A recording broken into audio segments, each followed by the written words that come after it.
So, welcome everybody. What we are doing today is a speedrun guide for Alien Isolation. Alien Isolation speedrunning takes about 2 hours and 45 minutes.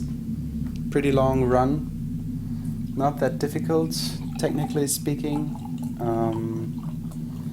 Yes, but if people are interested, we would very much like to invite you to join our leaderboards. We are having over 20 runners so far. That's why we are doing this. And that is infomastr, and Hello. myself, qdth. We are going to talk this through. Any initial thoughts? So basically, what we're going to do for this run is we're going to go through the current fastest strategies for each mission for a Nightmare any percent run. And in doing that, there are some things that we're not going to cover in this. We're not going to look at different routes. We're not going to look at different difficulties. And we're not going to look at different categories like low percent or 100%. So we're not going to be going through and getting the collectibles, the audio logs, the ID tags, the Nostromo logs. If you're interested in those, you can watch one of the 100% runs to get a sense of the route, and maybe one time someone will make a 100% guide, but a lot of that is already on the forums. We're instead just going to be looking at the current fastest strats to do a Nightmare any percent run.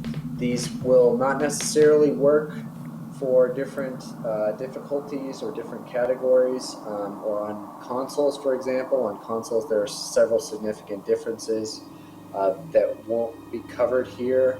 But if you're curious about console stuff, there's information on the forums, and you can talk to one of the other runners, Revis01, who does a lot of console running. So we're going to be looking at the fastest strats, where there are missions that have multiple equally fast ways of doing something. We will try to cover both of those ways to do something, depending on whether or not there's a different item required. But we will not be covering older strategies and really safe strategies. So this is really just going to be limited to the fastest strategies. And we'll have a timer running just to show sort of how long things will take. But really the best way to get better at it is watch this video, hopefully, watch other speed runs, watch the world record run, watch what other runners do, and above all, practice. Yes, speedrunning, as you might already know, very much is about practicing and resetting a lot.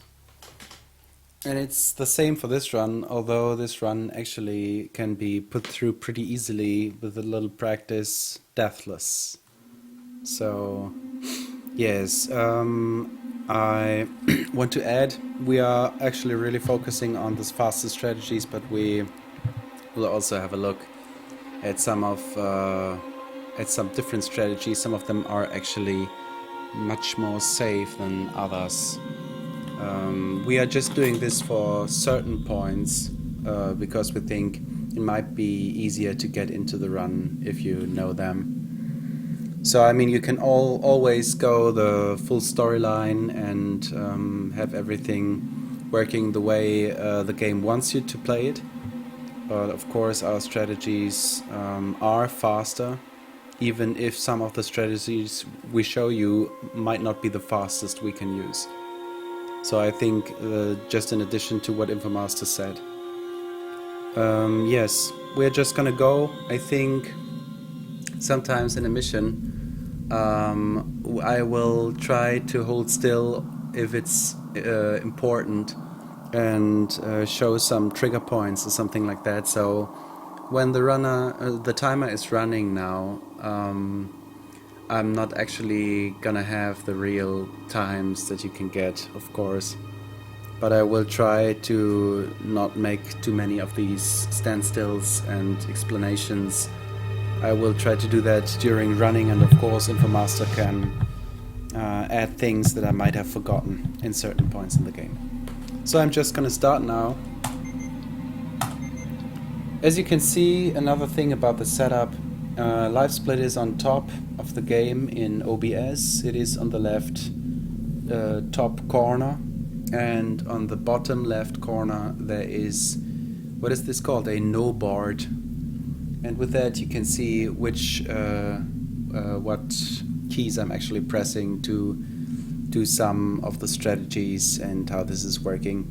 What you now cannot see is the enter button, with which you can skip cutscenes, but I guess you will know that, so it's not that important usually. But the rest is pretty alright. So tilde 0, that is actually used as a button for laying items. You can see everything, and that's the most important stuff, I guess. So we started the game, we played on Nightmare. Change visibility if you want to. We'll also not be explaining how to set up live split or how to change your config options so you can bind keys to do different things. But all of that is explained on the forum at speedrun.com/AI. So we're not going to cover that here, but it is there on the forums. And if you have questions, of course, there are lots of people that are happy to help with that. Yes. Final report of the commercial starship Nostromo. Also, Third officer reporting. We want to have this guy. The other members of the crew. Structured, so it will be up on YouTube, Kane, and also on Twitch TV, of course. Lambert, and we will add a description Parker, where you can find Brett, at what times the different Ash, missions are. So and that Captain will Dallas, help you a little bit to are find dead. your way through this, because it's an actual pretty long run, and Cargo we are and not ship even sure if destroyed. we're going to do the full run today. I should reach the frontier in about 6 weeks. With a So, little luck, the network will pick me up. I will explain something before I start, because right when This I is start, Ripley, I will already have to last do it, so there is survivor not of that the much time Nostromo. to explain it during I'm doing it. signing off. When you are coming out in mission 1, you first have to enter the computer to actually get out of the first room. And there is a box in the wall that you can loot, so there are items in it. And you loot that one. I will explain how I do it. I saw it on Psychorunning streams first, and it's actually not that difficult. Ripley? When you are using a box, I'm Samuels. and you have been I work for the walking company. forward, for example, and then you use a box, It's about your mother. this We walking think we forward may have will found be her, neutralized. Amanda. So when you want to go on right after you have looted the box, you A actually commercial have to press vessel, another the Anisadora, button has to recovered walk, what we like believe to be strafe the left flight or strafe recorder right. unit And of the that's what I'm Nostromo. going to do. I'm going Where? to strafe left. Zeta And when I Reticuli. loot the box, I'm going to turn around 90 What did it degrees tell to you? the left and We don't know. Go forward. The unit and was that taken loses, to like, no Sevastopol time station. to use this box. It's proprietorial material, I think so the rest the for the company rest wants we it will to have be collected enough time. as So soon I'm as gonna possible. skip the rest of the cutscene and we will go. Important thing about live split is you have to use it right. I'm having a slow start again. That's one of the bugs of my game, but it's not that bad. Right when you open your eyes and the monitor is not black anymore, you have to use start live split. So my game actually now is very slow. We have a comment that the game sound might be too high and you might need to increase the voice volume or decrease the game volume. Yes, okay, I will go back to the menu right now and fix this right now. So game volume is too high, you say? I'm just gonna put it down a little bit. And then I'm gonna restart this run because I was actually slow bugged. But it doesn't take too much time. Usually that's actually good that happened, because when a run fails you should quit the game completely. I don't do that right now because sometimes the game gets bugged afterwards. No, I'm not thinking. Alright, let's go again. This game is very sensitive when it comes to memory, and it sometimes especially there can be problems with looting and items and such things.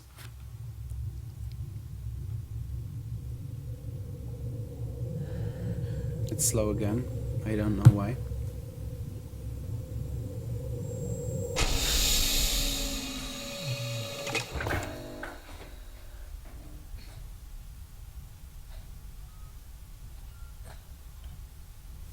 What is up with this? Now it's fast, you can see. Alright, let's try to do this.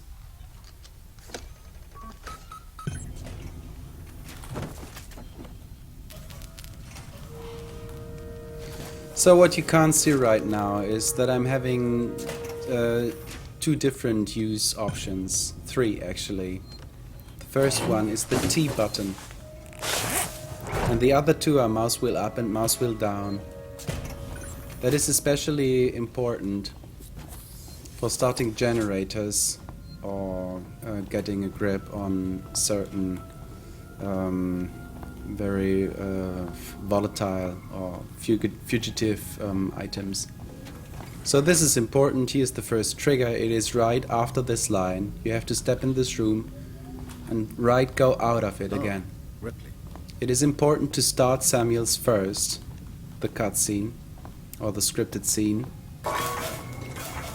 so that the game will continue fastly.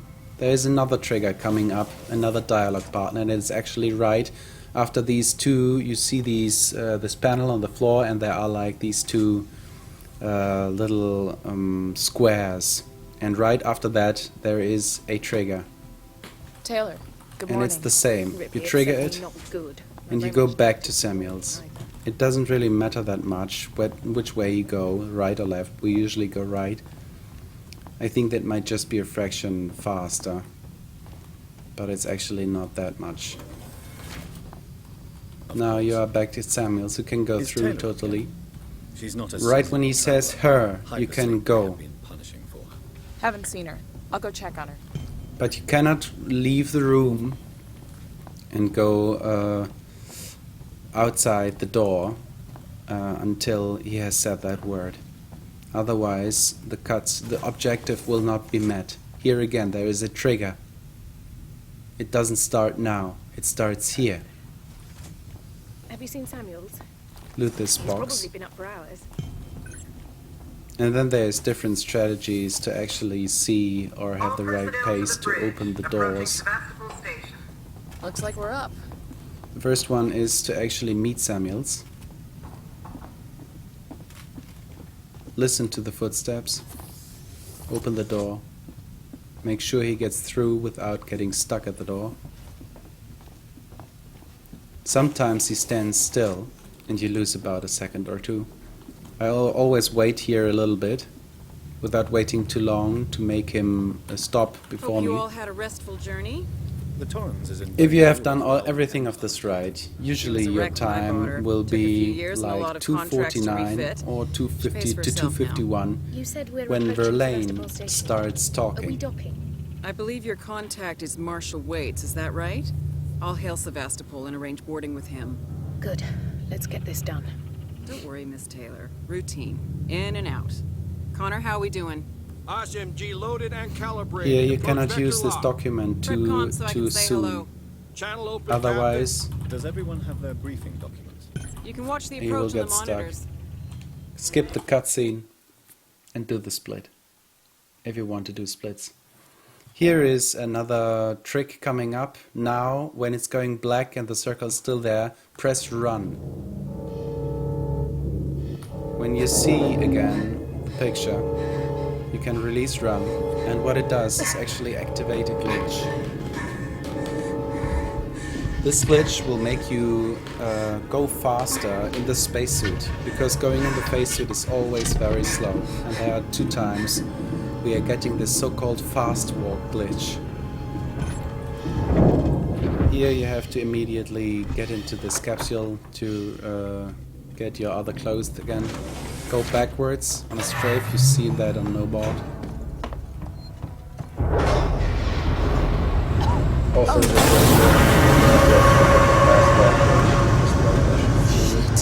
only works when you do the level transition from mission to missions. So if you're not getting it because you're loading mission 2, you're not going to get it that way. You actually beat mission 1. And then hold forward basically. I think I might just turn game sound a little bit less, because I didn't really hear you that much. So that doesn't get a problem. All right, I paused the And timer. maybe in the main atrium area before the first generator, we can talk about the silent running and how Yes. that works. At the first generator. Just in that Running? big room, in the big room where there's a lot of room to move around.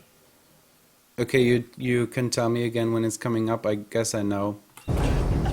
So you're running to this bridge here. You can't run, but you go forward still. Now there was a glitch we actually activated earlier, and it was right when we entered the vent. I don't know if you explained that, Master. No, when he entered the vent, the very first vent, he crouched down fully before entering the vent. This is the effect. I'm immediately crouching before this obstacle. But okay, Master, please. It allows you to essentially save a second or so that you would otherwise be paused when you're going under this baggage carousel. I will explain it again at a later time. When it's coming up again, because it's gonna come up again, so don't worry. We're actually so used to this. Get the trigger from afar. When you're using this keyboard, go up, not down, because that makes you faster to go to the last entry and immediately use it. That takes a little practice when you think you got it. This is an interesting thing. This electrified cable, sometimes you can circumvent. Usually people would crouch and go under it, but I don't recommend that because of speed. You have to run through, and right when you're running through, you try to crouch. Right that moment when you're going under it. And sometimes you can avoid getting electrocuted. Didn't work now. What the hell happened here? Also, hey Watson again. Here you can save time by watching, looking to the floor. So you will be slowed down later. Usually you're getting slowed down at the end of the stairs when you're looking up. I'm right here. I'm now in the first generator room, right? Anywhere around here is probably fine, or even over by Axel is probably fine. Anywhere you can run around basically and show Yeah. how the movement works. Maybe in the end Also, of we mission 2? Sure. Or maybe, yeah, but I would say probably before though. So again, the trick, it's the same with this vent. Yes, I will do it soon. At this vent, it's the same. Before you enter this vent, you are running here, you're opening the vent, and you crouch down before you enter it.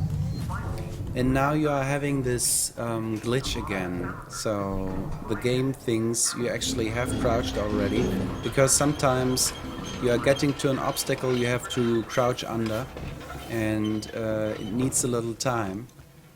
When you're getting out of this vent, it's important to wait a little bit until you are actually far enough to use this ledge, this side of the vent exit, so you can immediately run on. This whole damn place is falling Here is apart. like You get this out too- obstacle, If you get out too early, you'll get out on the wrong side of the vent.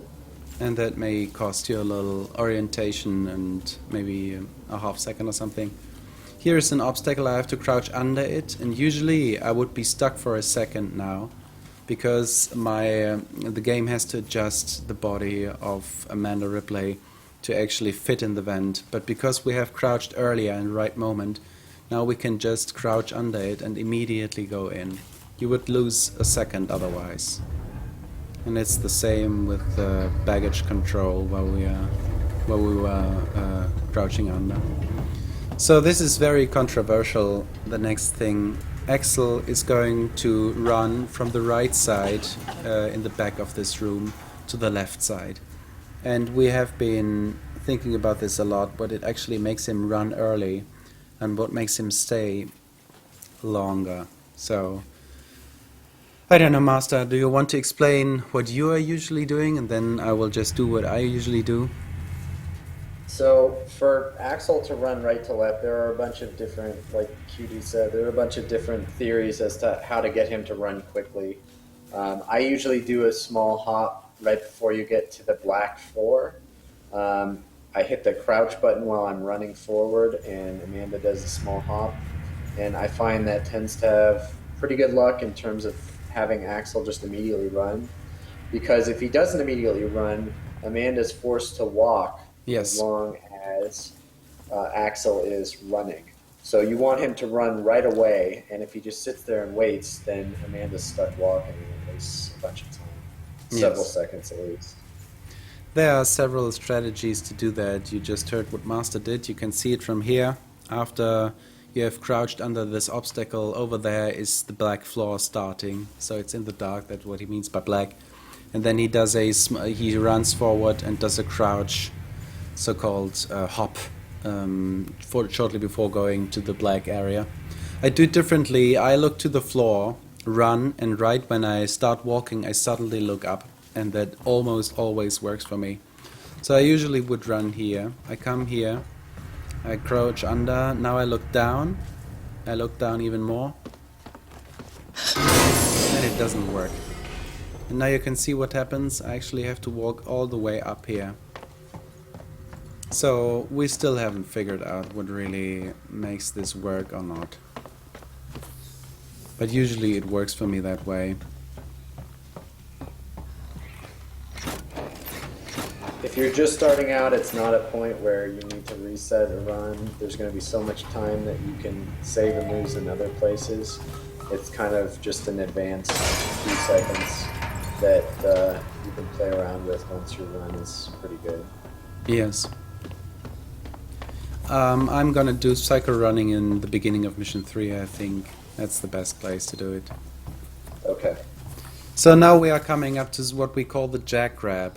This is actually pretty difficult for beginners and takes a lot of practice. Even we sometimes have to start all over again because we don't get it in a run, and we have run this game for so often. So what we basically just do is grab through this grid, this jack that you see on the ground. And there is a very easy method actually to get it.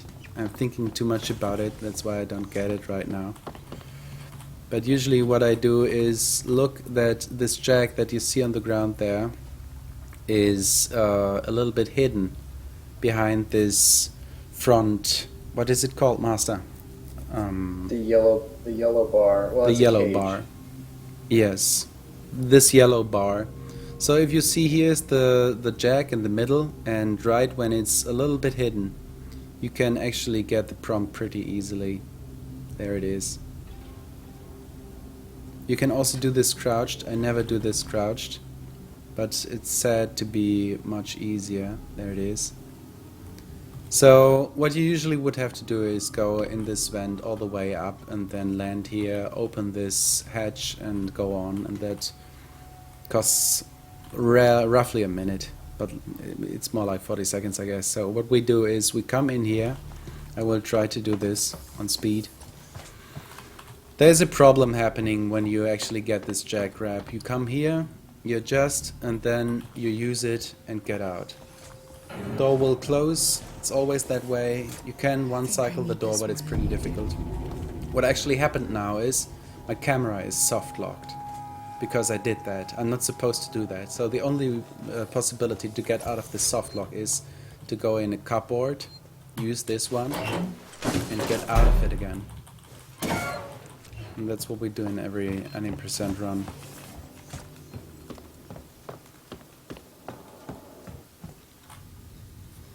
Skip the cutscene immediately with enter.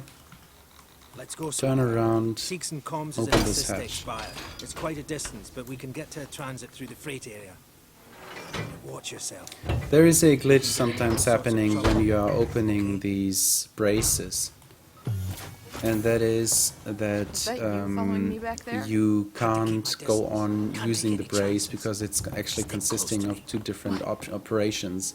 The first one is that you of course you use it, but then there are two steps. The first is that you have to hold down both mouse keys to actually have like grab on the jack. And the second is to turn the jack around, and that you do by going to the left side with the mouse, to like strafing left, you know. So sometimes you're getting stuck because you're doing this too fastly.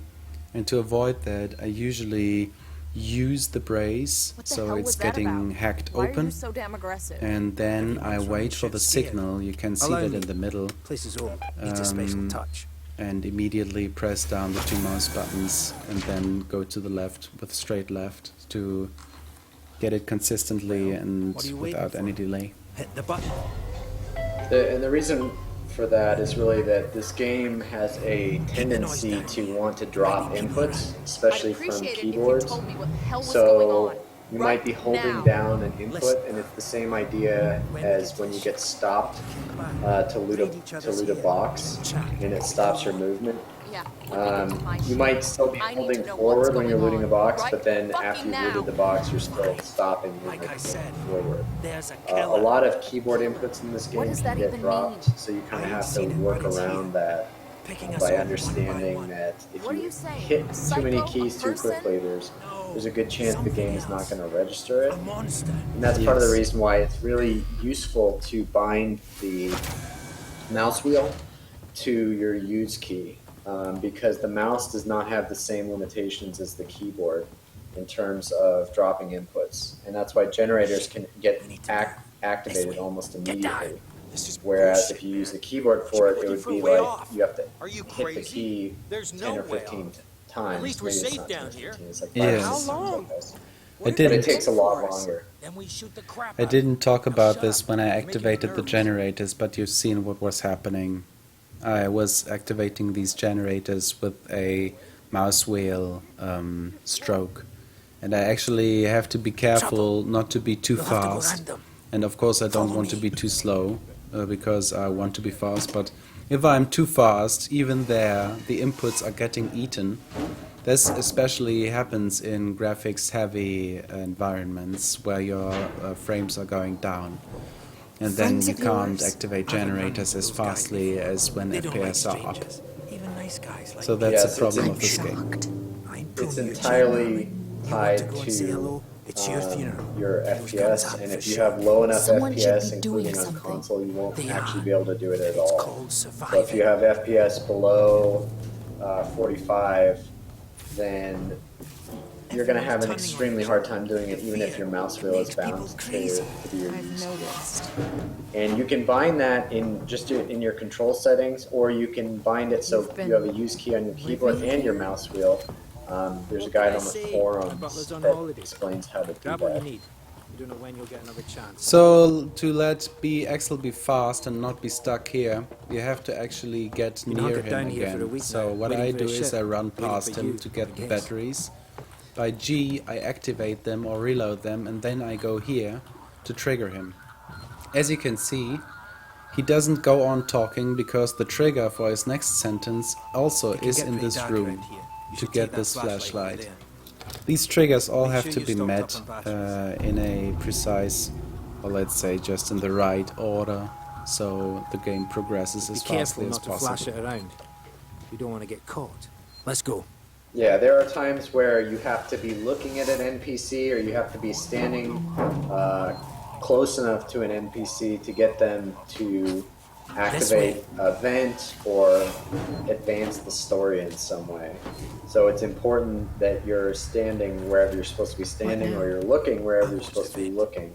And we'll try and point that out as we go through where those points are. Axel. I guess one other thing that wasn't brought up was looting. Where you loot in this game, for the most part, we're only looting things that are directly in the route that we already have to take. Yes. And so far for mission 2, the only the real key items that have been picked up were 2 flares, one of which was at the baggage at the start of the mission. Right. And then the other was on the air hockey table next to the first generator after we ran through the room with the torrents flying by. So those are definitely It's not important smart to things stay you have here to too pick long. up, and you'll see why, because we're going to use flares in several of these early missions. I'm going to explain another important thing now. I hope Axel is not going to be too fast ahead now. It's the radial menu. Here you have the medkit. I can already build a medkit. I will do that. And I bind it now to 0. So I'm pressing down the radial menu button. Then I'm over the item with my mouse, so it's activated, or I could activate it. And I'm pressing a number. For me, the medkit is on 0. And the flares for me are on 7. So now I can easily switch between these two with the mouse, with the number keys.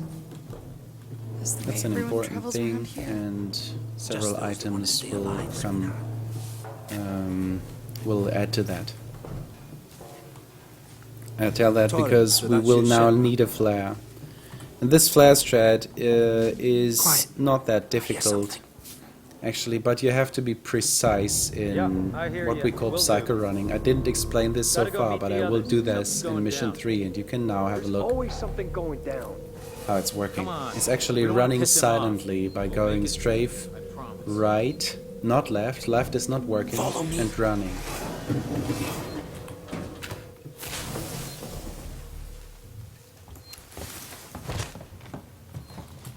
Guys, what's that light? Don't touch this girl, otherwise it will shoot you. Here is another important trigger. It's important that you wait until his head lights up the second time, then you start running the whole way through here. This way. How much further? Follow me. And if you have done that correctly, in the end you will go to this Your door ship's still there. and he will appear here. It's Should be on the panic other side of the assholes room. have cut us And off. we call this Sebastian, the not Axel quite what you're warp. expecting, eh? Got it.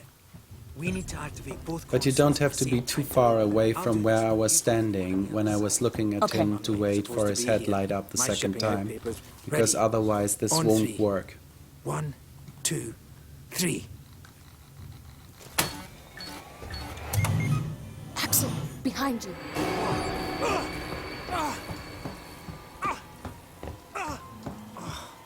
Fuck you! Get here now! It's actually a shame we can't show the mouse and what it's doing, Fuck. Let's go. The others are on their way. because this is pretty important. We need to go now. Hey, you bastards! I think there is a Moving. way to show like what position Shoot the him! mouse is pointing Shit, I towards think he's with dead. Milgord, They killed him! but I haven't actually played with it. Come on! So what just happened was another Axel mistake. He stood still while he should have been What's running. that thing? The positive thing was he didn't block me and I was able to run past him. Because he was supposed to run afterwards, he actually was pushing me when he was running behind me, because he should have run in front of me. So I gained a little speed there.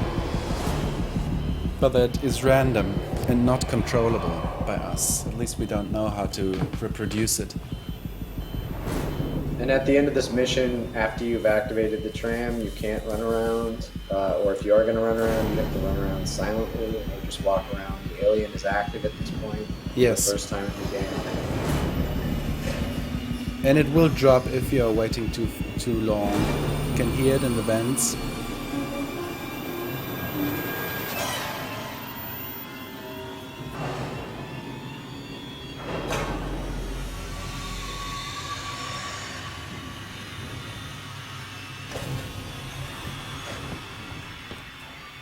The tram differs in speed. People split differently. I split right when the screen is totally black. Of course, this is not a realistic split now in terms of time.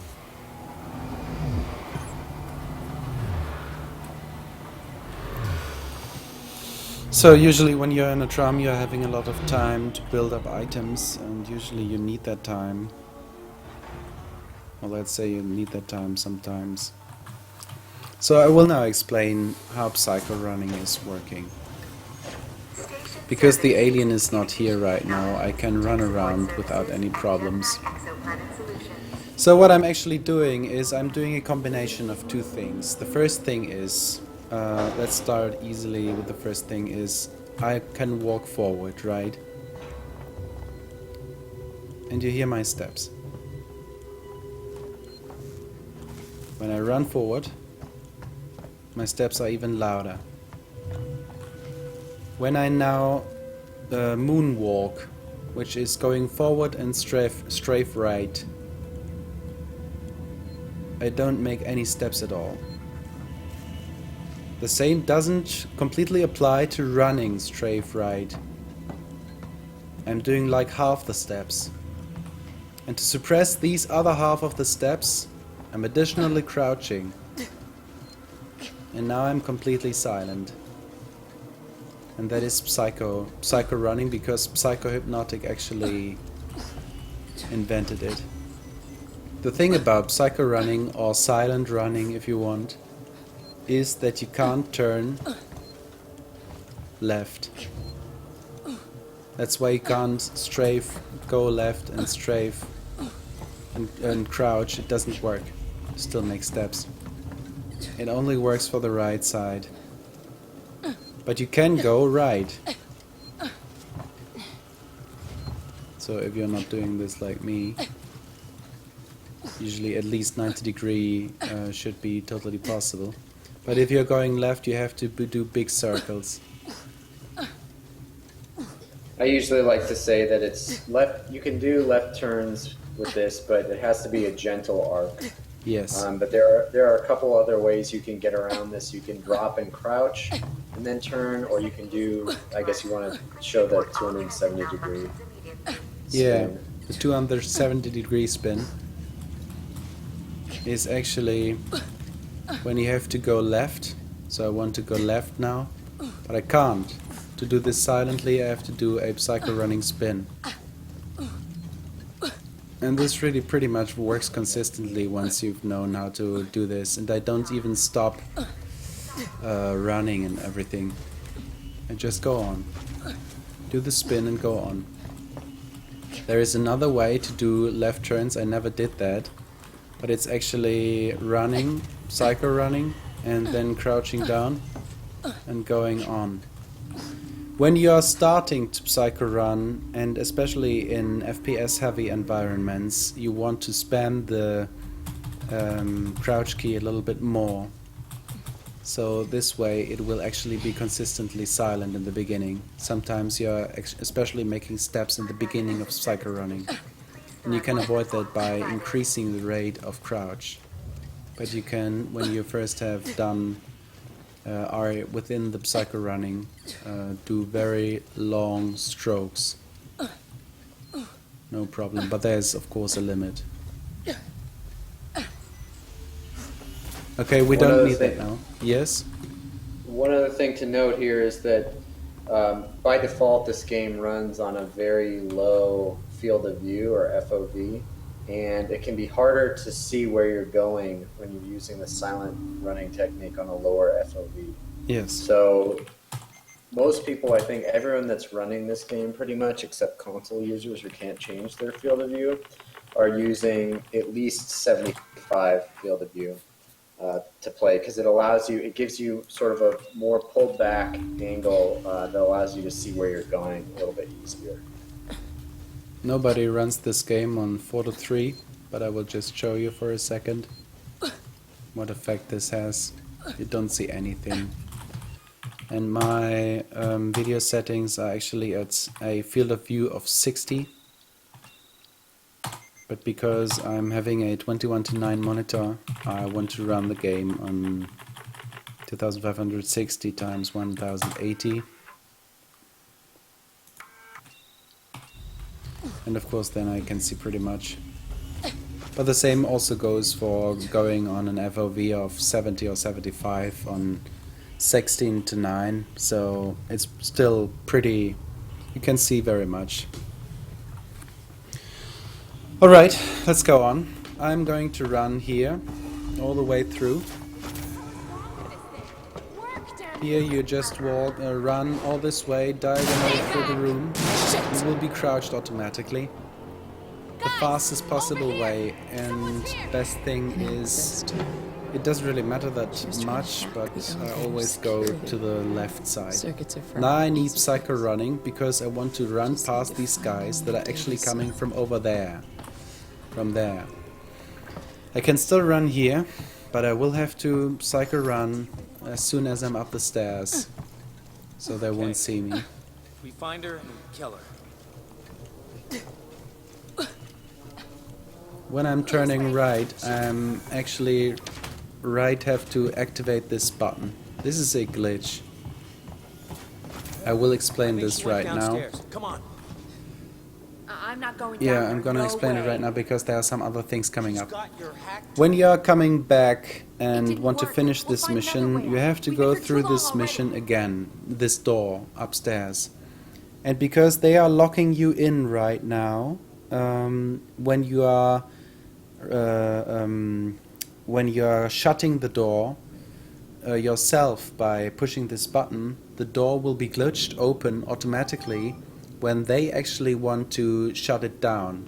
So when you're coming back, the door will be open, and usually if you don't press that button, the door will be closed, and you will have another, it takes another time to hack it open. Here is a thing that actually seems to be FPS dependent. You usually can run all the way through here over to this room. That's what I do, and I don't ever have a problem of the alien coming at me. But because sometimes people are getting killed by the alien when they are running here, they have to go to the right, especially behind that bench. So I will show that right now. I'm running to this bench, and now I'm running right at the bench. And now I will not have a problem with the alien coming at me. I took the pistol with the mouse wheel, and I'm gonna do the same with the keycard.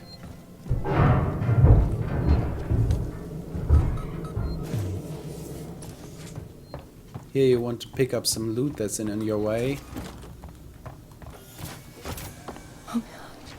So the next trick that is coming up is called the so-called peek grab. What? The cell grab, we call that.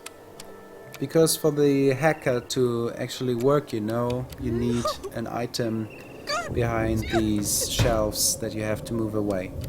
To save some time, we only remove 2 of the shells, and then we try to grab the cell that is in the bag. This is another trick that actually is useful for another thing later as well. So you use this one, then you immediately have to run here. I will do this slow now. Then you press the peek button, which is at Z on American keyboards, I guess, and on Y on my keyboard. And then you peek to the left and forward. Alright? And you do the same thing here. Peek to the left and forward, and make sure the cell is right in the middle of your monitor. When you're going back now, you should see a prompt. You see? There is the prompt. Usually you would have to move this shelf. But because you can see it from here, you can now try to grab it when you are releasing the peek key. And then you have to use the mouse wheel and you get it. Mouse wheel for spamming use. Sometimes when you do this trick, it happens that you are locked in peek, and when you try to move, it looks like this. I'm holding the peek key now, but this is what could happen. So you have to press the peek key again, and then you will be released of this. Let's try this thing out. I was too fast again. That's another glitch that sometimes happens to me. There is actually a trick about hacking that makes hacking, besides that you really have to practice hacking to get fast, a little bit faster even. When you are done with hacking a lock, it takes a little time until you can release. Until you can can go into action again. And to avoid that, you actually have to use the use key 3 times when the monitor goes bright green. Now. And now the hacker will be laid down quicker. That saves like 0.7 seconds every hack you use. You can be even faster. You can do this with the mouse wheel as well, but then you have to be very precise in your speed, because if you do it too fastly, it won't work. It's a very precise speed you have to have when pressing the use key 3 times there. Probably the most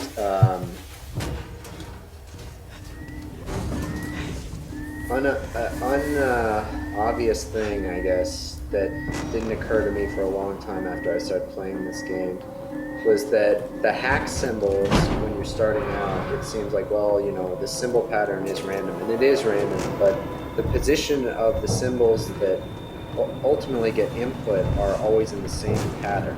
So you may have to enter them in a different order, but the actual order of the symbols at the bottom, where they show you which symbols you can enter, those are always in the same pattern. So the next thing that I'm going to do, and I'm actually going to save here, is what we call the M3 Mission 3 elevator hack.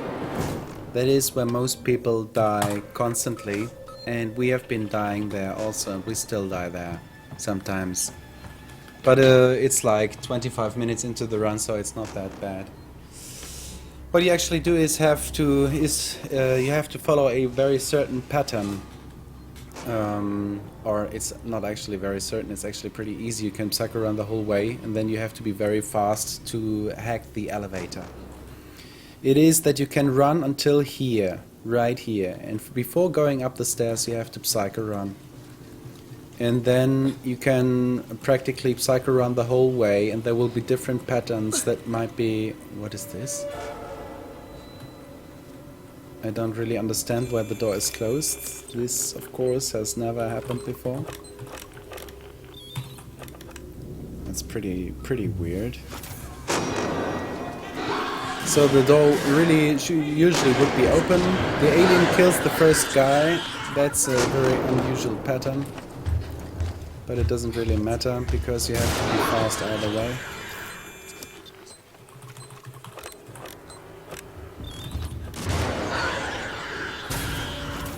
And then go through here. There are different patterns. There is even a post on the forums to explain different patterns the alien can have. Some of these patterns are better. Some of them are really bad and cost a lot of time. When you're in the beginning of this mission, you want immediately to run, like in almost every mission. Someone will be with you shortly. Why was this door closed, Master? I think it's just, it took too long. Okay. If you wait too long, instead of just running straight down the stairs to the revolver, it's urgent. it will not glitch open. Alright, usually the door would be open if you're fast enough. Some kind of tracker. I'm doing It's most been of the modified. inputs in use. You have to use the tracker for a second. Are you lost? No problem. I'm sometimes using my run keys, which are a little awkward for most of the people, but my hand is a little bit big, so I decided to put going backwards on X. Here you want to use this panel when going through. And sometimes I'm doing directions with the arrow keys, because I want to have my left hands free to use.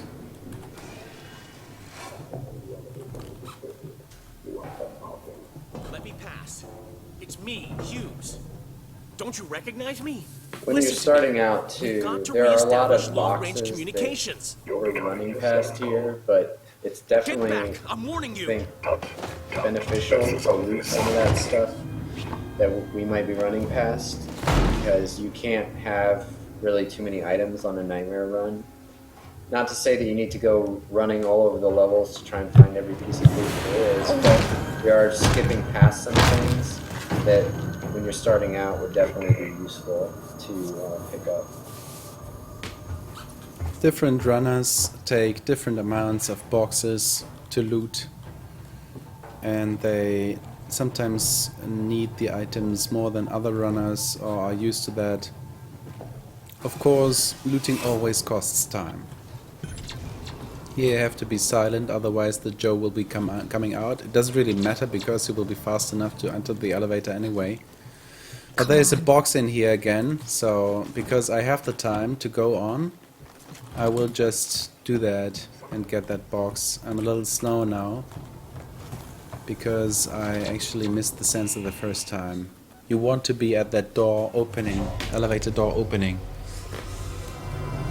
when it's opening, yes.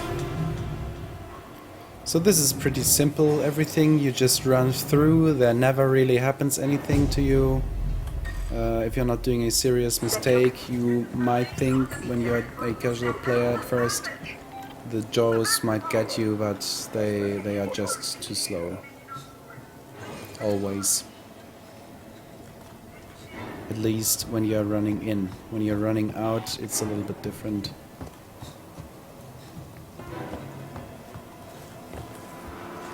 So this communication tower is going to get activated over through the back of the wall, basically. Right, and there is an important thing now. I'm going to run back. I'm going to activate the sequence, and I'm not right again starting to run. But I wait a little bit for the fade in to happen, so this door will be still open that I've been coming in through. Shit. So this is the way to circumvent this Joe. You have to be very careful not to get grabbed here. That sometimes happens and costs you like 7 seconds. There is a Joe in the elevator and he's slow again. Oh my god, I missed him. So this is the animation. It's not really the damage, it's the animation that costs a lot of time.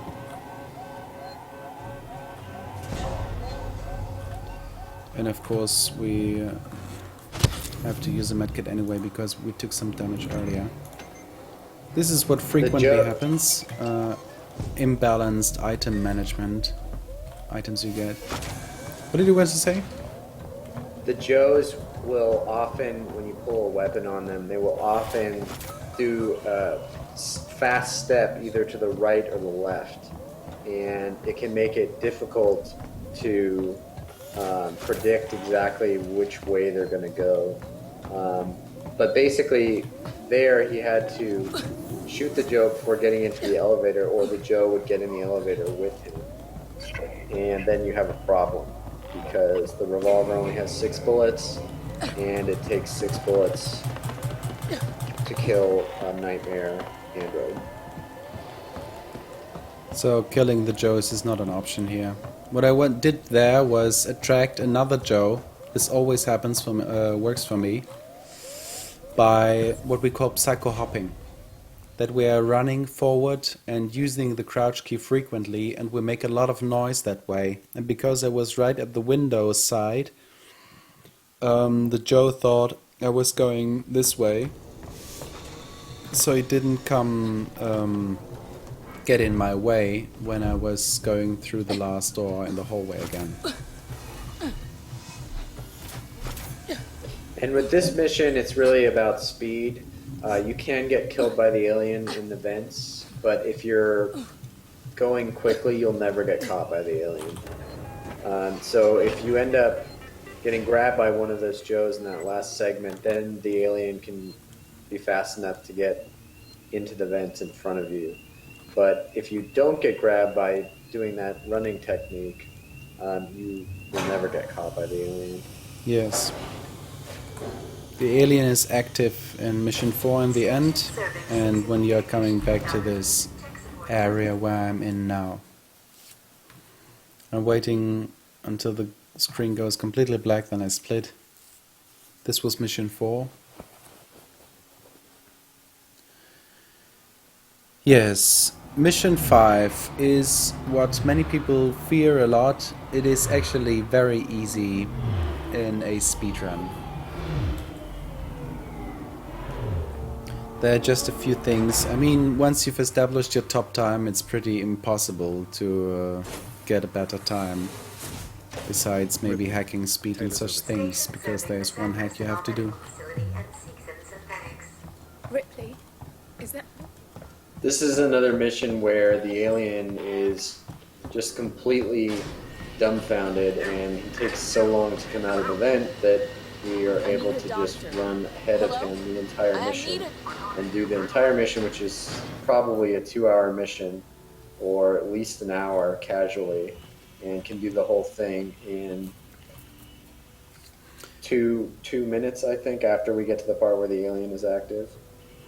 I will explain one little thing that is very important for the rest of the run. It is getting this item behind here. It's a pipe bomb version 3 blueprint. That's the way I do it. I stand here and get it that way. Some people just grab it, peek grab it, like you did with the cell.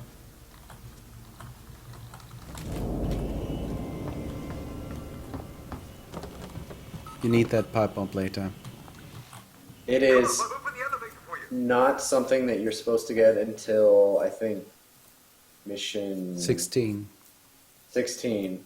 So getting the version 3, which is the most damaging pipe bomb this early, is actually very useful. Very important. Very important, otherwise you will have serious problems in mission 14.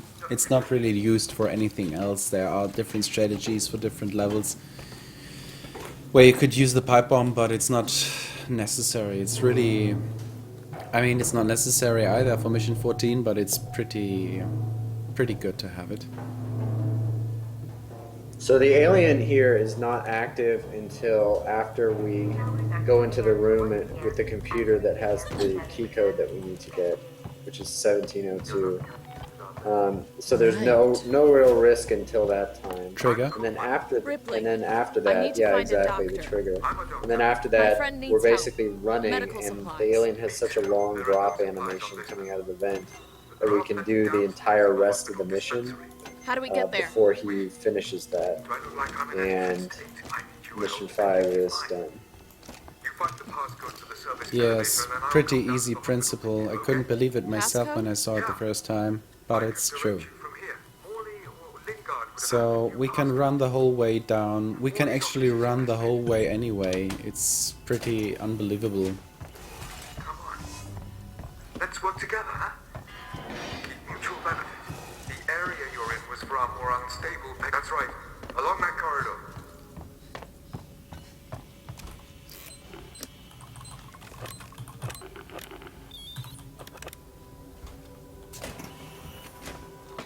You're there.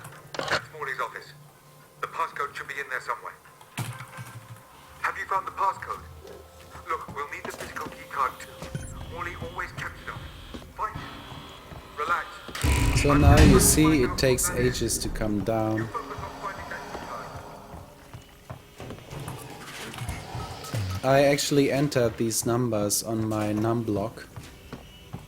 Numbers block on the right side of the keyboard that you can't see right now. Some codes are easier to log in on the numbers block, and others are on the main keyboard better. You use them and turn right around. There's the keycard. You can run all the way here. It's no problem. This mission is mostly about not getting lost. As long as you don't get lost, you will be fast enough to be faster than the alien. Yes. You can Psychorun here just Damn for you, the Homer, purpose you of knew not that thing having was it here. in this area when you're coming out, but it doesn't really matter either. 1702. Because okay? Now let's get down to the dispensary. the alien usually doesn't drop. I mean, you can try. I always Psychorun here. I don't think it's even necessary. But you should definitely be quiet now. Because if you are doing any noises now, then you are going to have the alien dropped and the mission is over. I also moonwalk here, not to attract it. He's pretty slow. And the reason why you can go and loot here is that Kuhlman takes some time to come down, and you need him to actually activate the elevator for you. When he was, there was like a trigger happening that was indicated by him being like interrupted in his movement. That's when you can start running. If you run earlier. So okay, mission 6, the beginning is done differently by different runners. But it's basically just a run through. There is no special glitch or something. You have to be careful at the first part of mission 6 because the alien is very active, and it will come down after only a few footsteps. Yes. Very dangerous. Many runs have died here.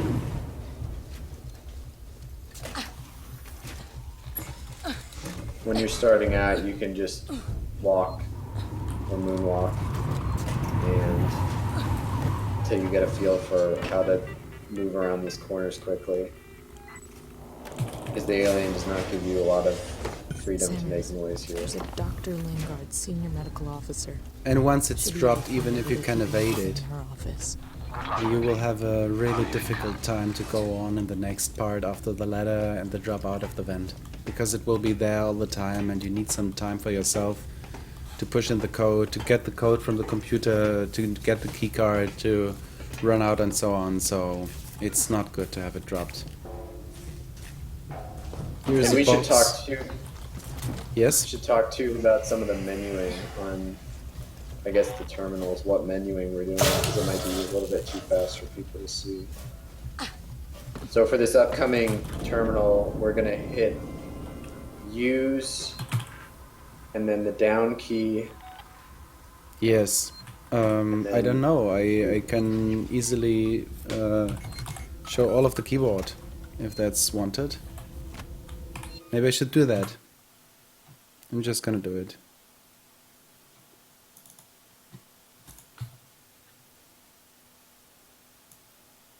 Well, I mean for the computer terminals, just so they know like what the input sequence is to get to the codes. Is Because it- each terminal Is it okay has now? a different. Can you see it? Should be alright.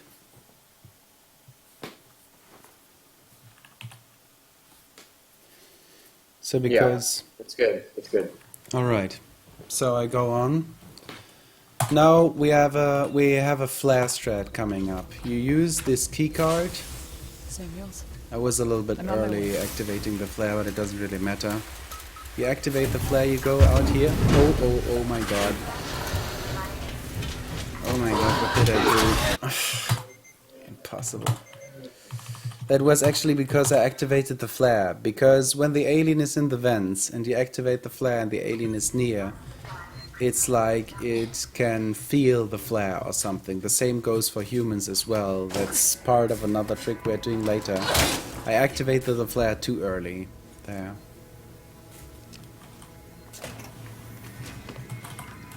So for this first terminal at the beginning of mission 6, the utility,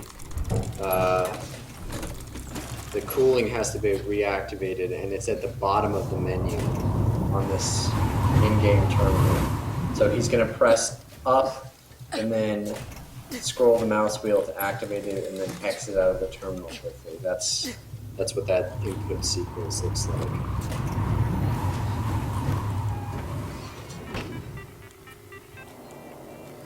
I use the mouse wheel a lot, of course, to use. Samuels.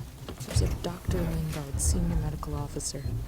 Should be able to find out what it So is. sometimes you can do more steps, sometimes less, but there are certain noises from the alien in the vents where you can tell if it's actually aggravated and how much it wants to drop or not. And here with this rewire panel, this vent has to get activated, so you have to unpower the existing power in the rewire panel and move that power source over to the vent so the vent opens. which is actually part of the usual gameplay as well. Here you can do a Psychorunning spin.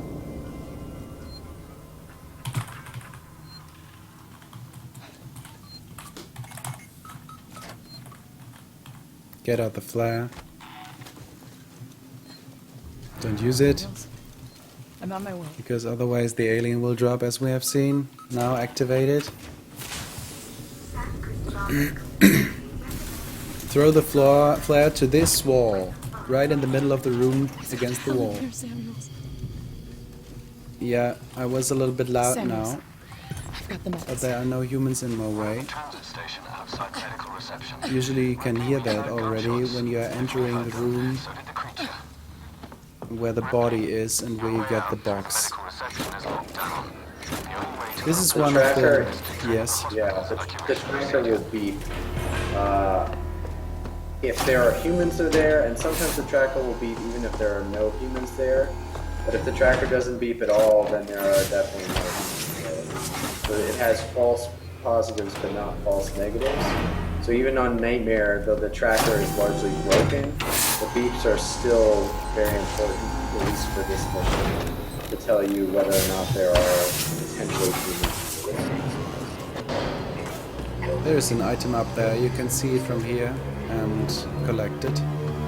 This is the most FPS heavy room in the game, so don't be surprised if you're having problems activating the generators in there. So as long as you're fast enough, you can't be catched by the alien when you're going on a vent. Know what's going on. This is pretty bad. He was in my way, that was almost run over, he could have killed me. Now you have to be really fast, that sometimes happens. Otherwise the alien will drop and get you.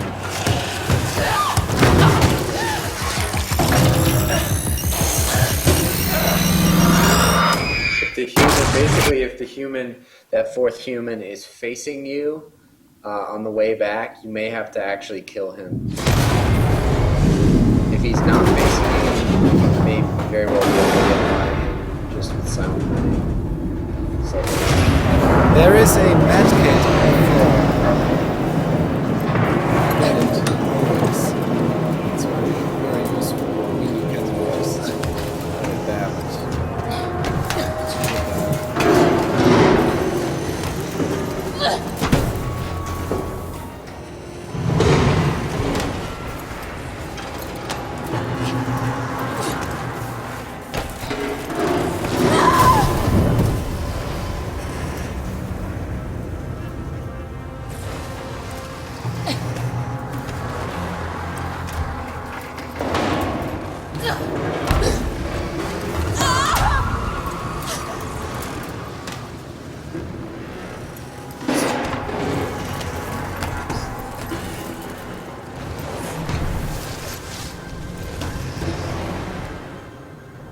So this sequence is just it's a scripted sequence. It takes a long time to crawl through the vent.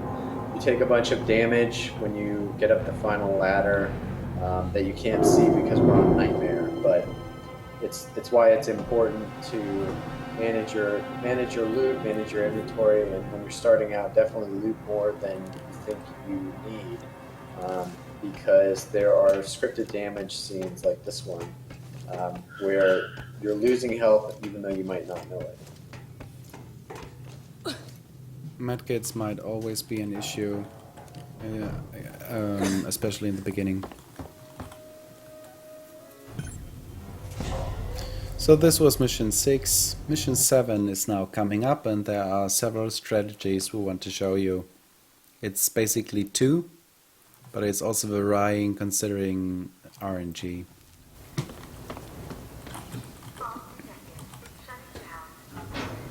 So depending on what we are having first, what RNG we are going to have first, we're going to talk about these strategies. These strategies are very optimized, very thought through, and really demand a very precise order of actions.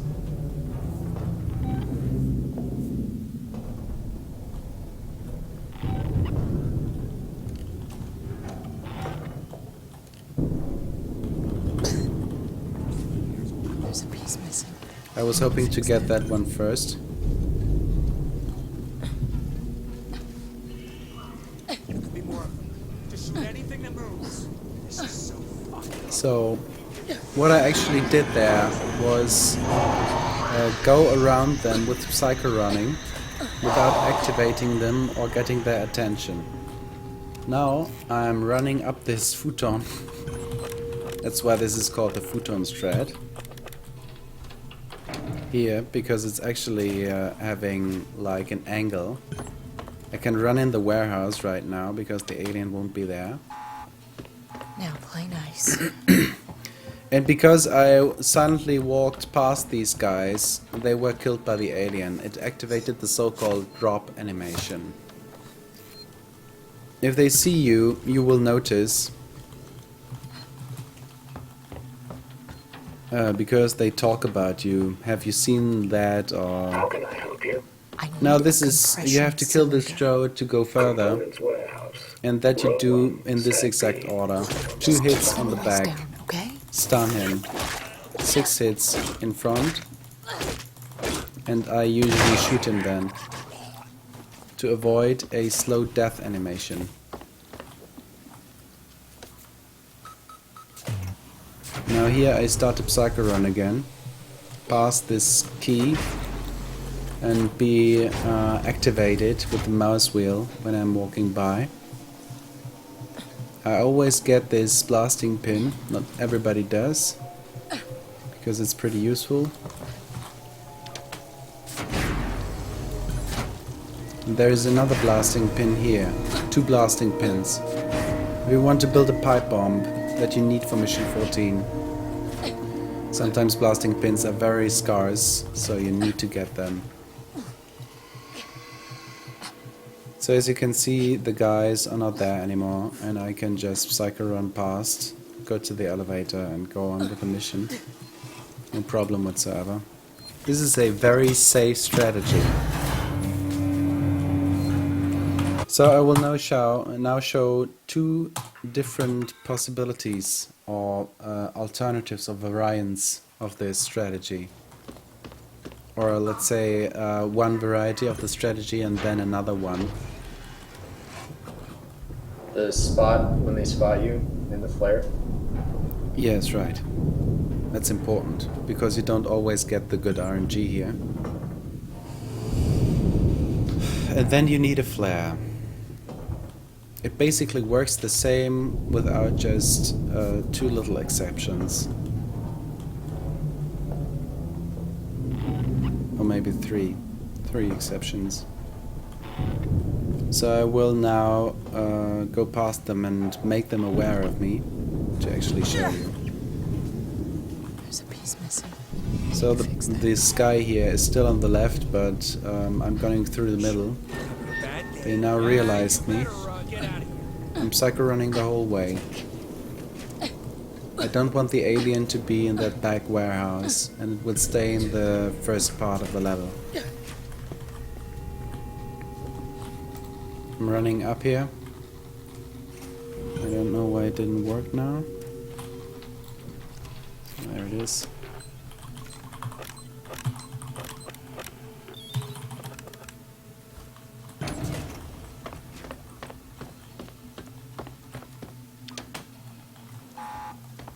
Now play nice. So I'm doing the same strategy with the Joe again.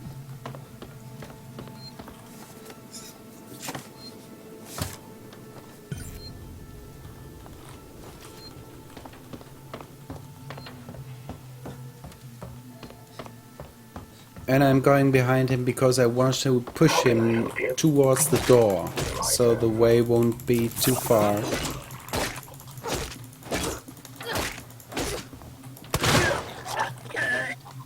I get out the flare, I use it, and now the humans will be attracted to this flare when it's thrown over there. The rest I do the same first. They will now be attracted by that flare through the wall. That is not even... I don't know. It's pretty unlikely something like this to happen, but it doesn't matter now. Now you have to be pretty fast, because if you want to get that second blasting pin,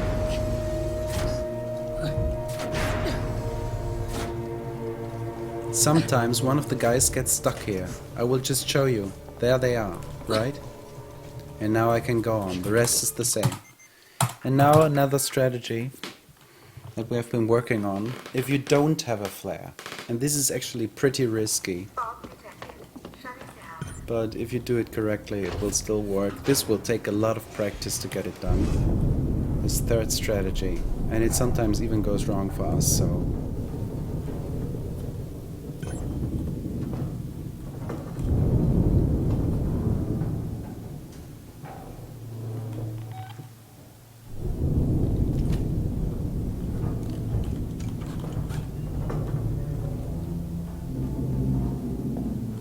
So I will explain exactly what to do here. This is has to be pretty precise. It depends on where the alien is. You want its attention, you want it to be there. I start to run here, Psychorunning here in the beginning. I make a few steps, sometimes accidentally. Then I make 3 steps in the end here. Now I use the flashlight on these 2 items. This item in the middle and the door. As soon as you've heard the beep, at least twice, then you know the humans are coming to you. They are drawn by the flashlight. You're standing here and you're looking through the door by this peak. You see they are coming, they will light up in the light there. Now I go behind here. I run here, I draw the pistol, I shoot in that vent. You've heard the alien is aggravated and you've heard the howl. It's now gonna come down in this vent.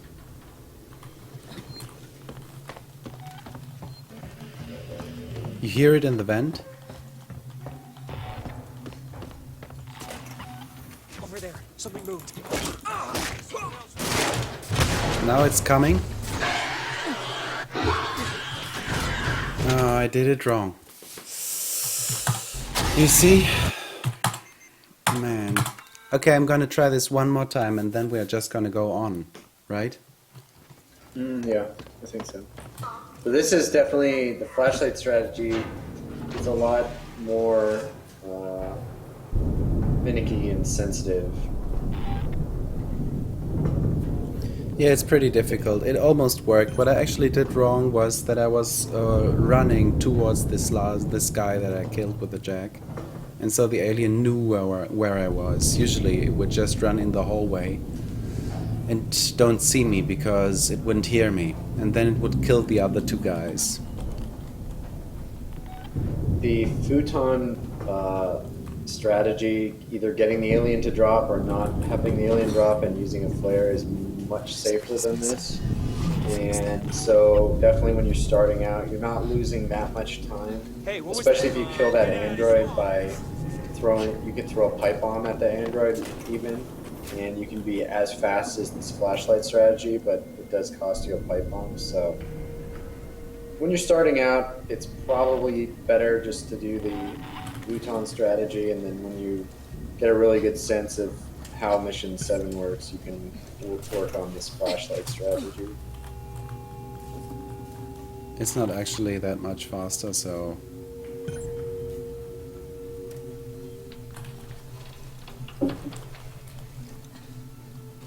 Psychorun until the box, then I run.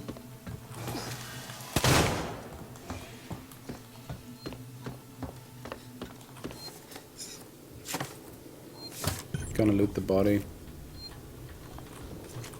You even have the time sometimes. What is that?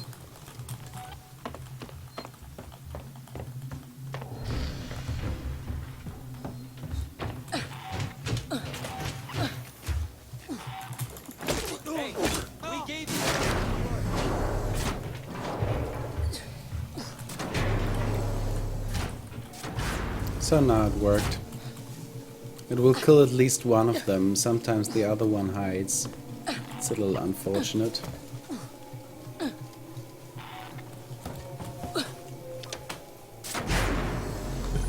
Be very silent when you walk out, because the alien will be there. Almost always.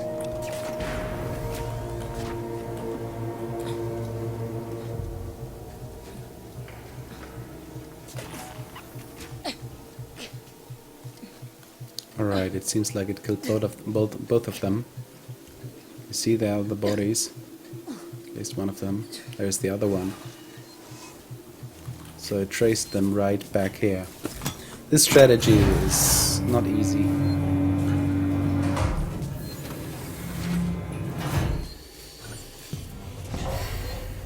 And you have to be very precise. But there are people that... Hey Sean, and hey Bobby. There are people like Twitchy who know this strat very well. Can tell you everything about it if you want to have some advice. So this is pretty easy here. These humans are actually occupied with a cutscene or with a scripted scene taking place. Wonder what the kids are doing. So you can just run past them. Doesn't matter. Loot that item that's on the desk there. It's either on the left or on the right.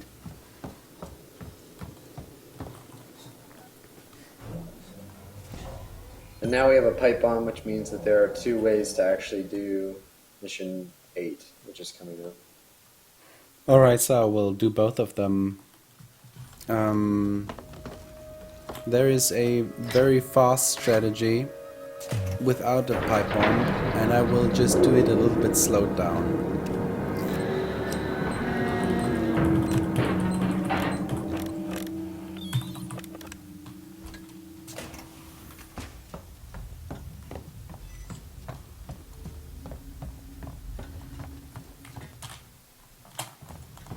Oh, and We there's need the the transit elevator. to get to HQ, but it's down.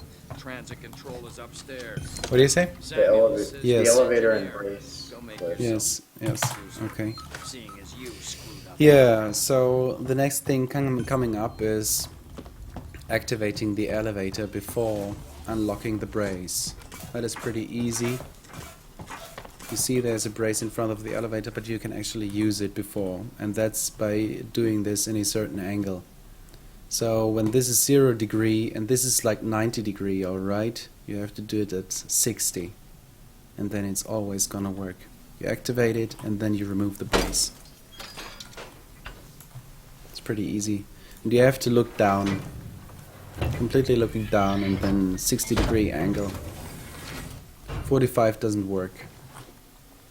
So I'm gonna do a flashlight strategy, a flare strategy now, and not involving a pipe bomb.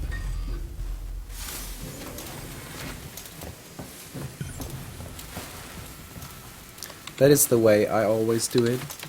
Can speed this up a little, Someone shut everything off. but it doesn't work for everybody. I run here to make myself, to get attention from the guy that's coming out of the elevator. Then I Psychorun the rest, and I have to be really fast. I crouch right before using the third keyboard. Then I'm crouched here. The Joe is coming, and now when he's like looking straight and I'm right to his side, like 90 degrees from him, I start to run. Psychorun, of course. He will kill the human, he won't have seen me, he will go to the flare and be stuck there. I will just show this. There he is. And I have enough time to open the hatch. So I'm now gonna do a fast pipe bomb strategy, and I'm actually gonna lay the pipe bomb on 6 for that. I usually have the revolver as my item of choice because it won't block me. I did this with the mouse wheel, so it goes a lot faster.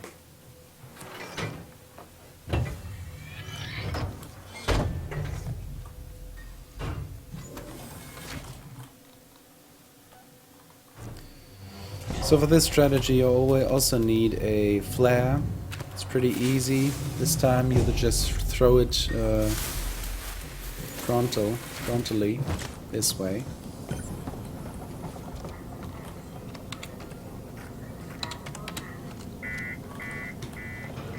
Someone shut everything off. Now you go through the middle, which is even faster. And you go here. Use this one. No, what did you do? Use this one. And now they will be at the same point. And I killed myself because I was too near. Just this is about the blast you can expect from a pipe bomb version 1. So I'm not going to repeat this because I want to keep my pipe bomb now, and I'm going to do the other strat again to go on. So it actually has the same effect. They would have been dead if I just wouldn't have been so near. I would have stayed alive, and then I would have just gone on usually.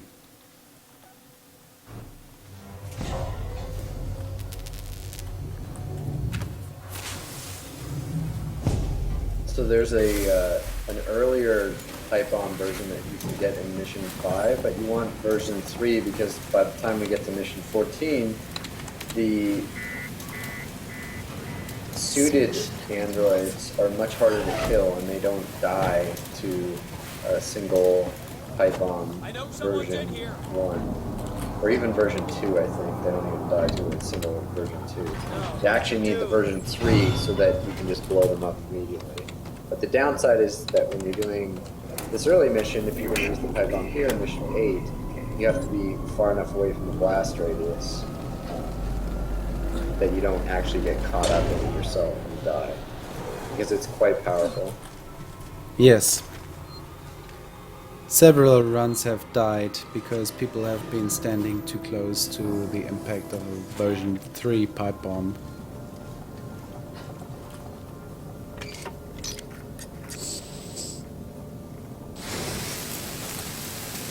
So you have to be very careful. I think it's an impact radius of like at least 6 meters, maybe 7.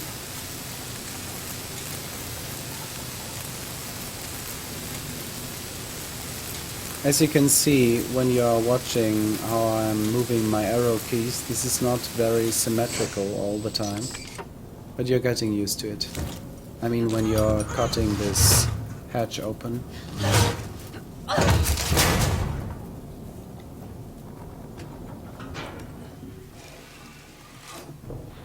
Ripley, this is Waits. The transit's here and we're waiting on you. Take it. I had some trouble, so it's gonna take me a while to get Hey back. Noodles, I'm not really doing a run. We are Taylor doing a can't. I speedrunning can catch the guide next car. for Alien Isolation.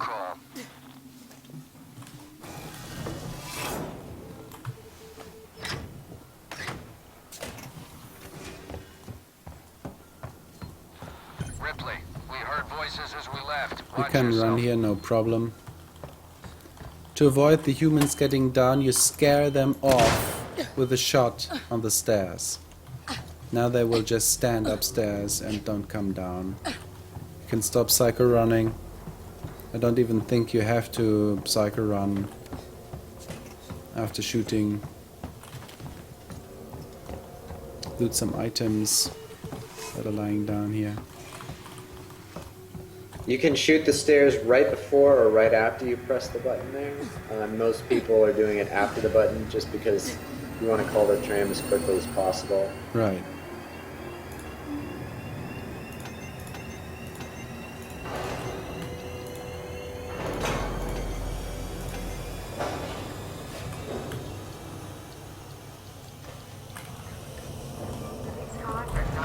I usually use the mouse wheel to activate the tram to go on.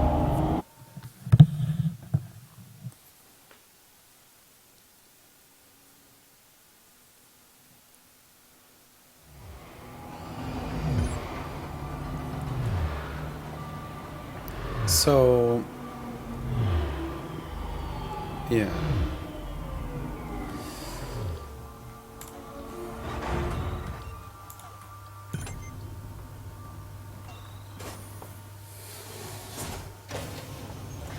The alien is not here right now, so you can run without any problem.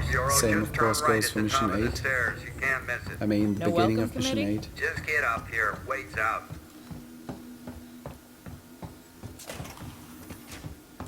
Calm down. You're safe now. Waits has a plan. Was that you? Plan? Did you get Really? the transit running? His fucking plans Nice haven't done us work. much good so far. How's Taylor? Stable. Should be walking soon enough. Samuels is with her now. Okay. You managed to get transit up and running. Now we're basically going to be doing the cutscene Where's Ricardo? Flashback Prepping mission, your next move. which doesn't have, there's not a lot of I'm technical busy. stuff I've going got on. Marlowe This in the mission. cell. It's just The technical lowlife who work. showed up with your flight. Having to try and walk Where's from Marlowe? one trigger to the next Leonie as Sedora. quickly as He possible. put it in a parking orbit around the gas giant. One important Son of a thing, bitch won't give if us you the are on this command side codes of to the let us bring room, it in on auto. he will talk on. Maybe you can get more If out not, of you him, have to helpful wait here bastard. until Go he's talk to finished. him. And then you can run on to activate this Marlo? button. If you are at the button, My name's before Ripley. he's I'm done with the company. talking, the objective will not be met, and you have to have him say the same things I'm again. here for personal reasons. So this scratch My on the mother was floor, on the whatever this Nostromo when it is, went missing 15 years ago. I think this is part of a magazine. You have to stand here and wait right before it, and when he's finished talking, you can run to this button. Just the recorder. But you sure as hell found something else. What happened out there? I need a way out of here, Ripley. Maybe we could make a deal. Just start talking. I want to know At least I everything. personally, and I know other people do this as well, turn on subtitles can be helpful for some of these so that you see there's a visual cue in addition to just the audio cue of, in this case, Waits talking. Check. You get me, But Lewis? it can be useful to have subtitles on in a number of these missions where you have to wait to do something. So you either see certain text or you hear certain dialogue before you can activate the next trigger. Okay, enough already. Yeah. Focus on what we're here for. I don't The want any I mistakes. use the sound clues usually. So there really is not a lot to talk about in Mission 9. There is just one thing that might make a difference. There you are. Foster, Meeks, Sometimes. keep your eyes open. But it's also pretty random and cannot be controlled too much. That's what you want, of course.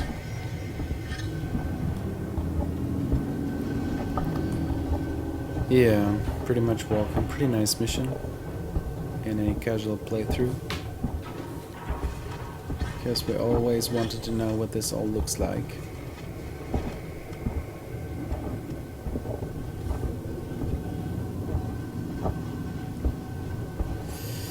And yes, Bendarin, that's absolutely right.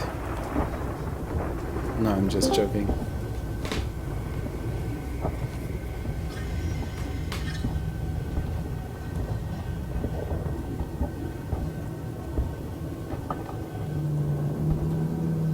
There is some RNG in this mission in terms of waiting for the members of Marlowe's crew to come and help you up ledges. So you may have slower times than other people just because of the way the game is, and there's nothing really you can do to fix some of that, at least in the first part. You have to get right here, and when they are starting talking, you have met the trigger. And I'll have a look I around. walked a little further. See if I can but find a it's weak not spot. really necessary. Wait here. Gonna need a And then lift. of course you have to Hey, stay over here. here. Give me a Because you Lego. want to get up here, and you have to activate this guy, Heist. That is always the last one to appear. Sometimes he's faster, sometimes he's slower. There is a prompt, and you can actually start using the mouse wheel right before that, so you will be slower, I found faster. a path. Checking it out. What if you don't come back? Then you wait some more. That appeared to be a pretty good heist for the first part. He can be very slow there. Really? Shit! I thought he was slow. Actually. But well, Marlo, you okay? Yeah, I'm good. It was a close one, though. Don't think I'll be able to get back the way I came. Just watch yourself, you hear me?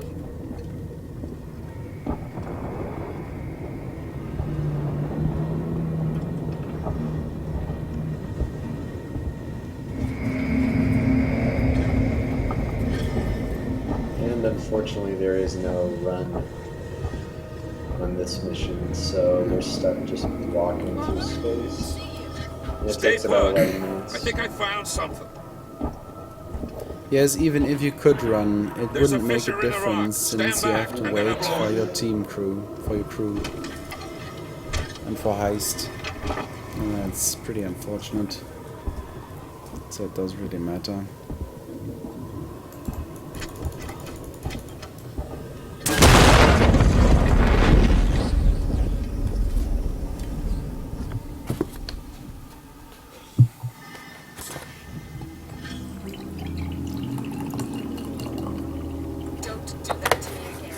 Let's get going. Follow me. Heist, over here. Give me a leg up. I'm again standing at the trigger point for the sledge.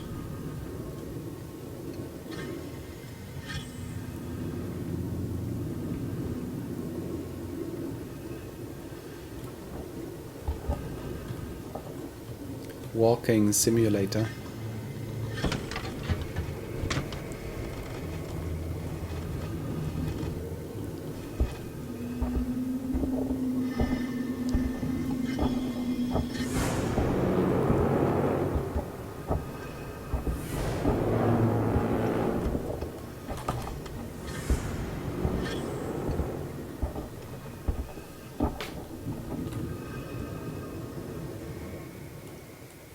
Scary. Pretty scary. So now you have to start walking here right in the beginning because you want to be faster than this guy. I don't know who this, what's his name. And you actually have to what does that mean when you're passing someone else? You have to do this right here. You have to overtake them. Really? Overtake? Like in a race? Mm-hmm. Mm-hmm. That's what this is. It's a race. Okay. Right. Yes. Yes, this is a race. Handicapped race in spacesuits.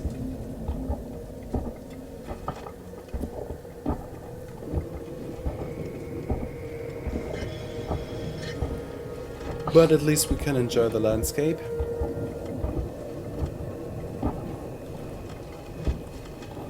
Probably the most technical aspect of this mission is just getting a good grab on the winch. Yeah. Climbing up there. But that, I mean, even that is something big.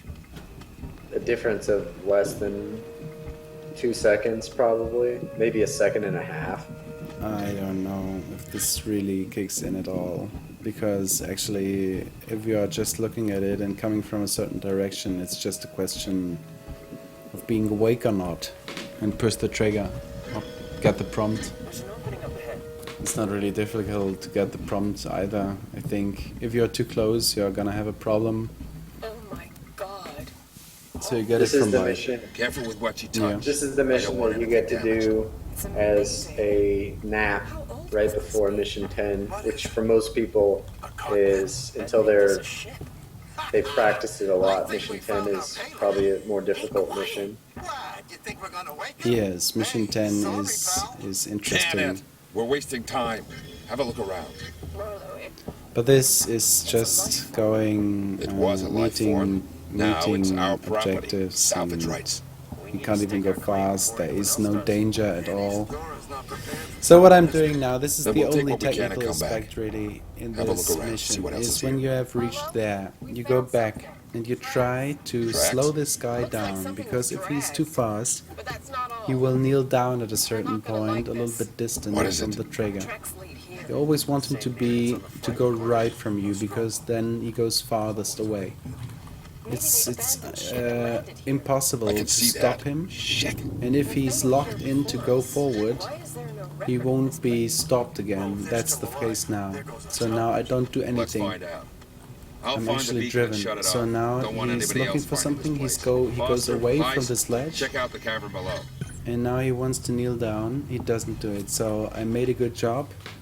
and saved like a second or something, or maybe two, just by having him avoiding to kneel down.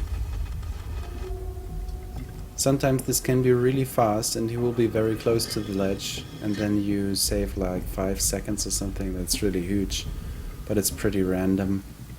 You can't do too much about it, and you can only do that by actually making him trying to circumvent you, and that makes him go a longer way.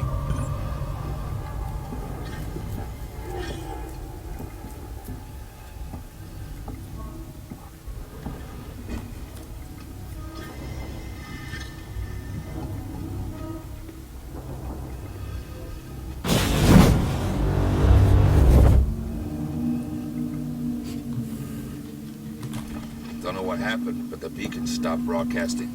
Marlowe, you have got to see this. It's amazing. On my way.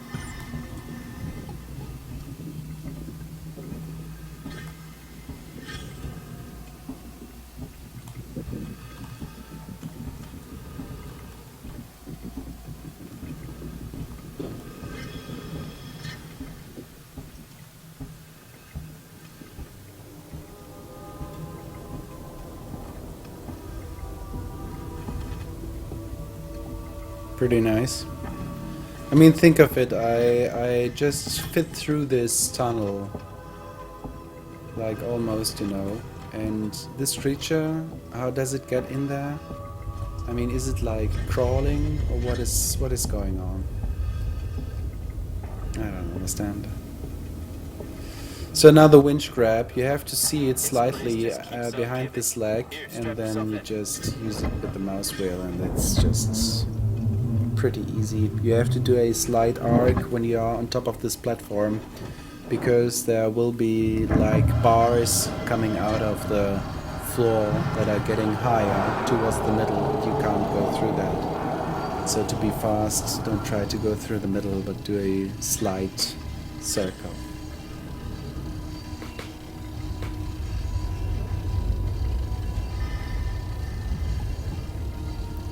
So this is a solid 50 seconds that you can use for other purposes. Oh my god. Over here. That's a good point. It is almost a 3-hour speedrun, and it is useful to know where you can have restroom breaks. Yes, and that's exactly what you can use this pause for. It's a minute. Like a minute. So there's a cutscene coming up, not too big.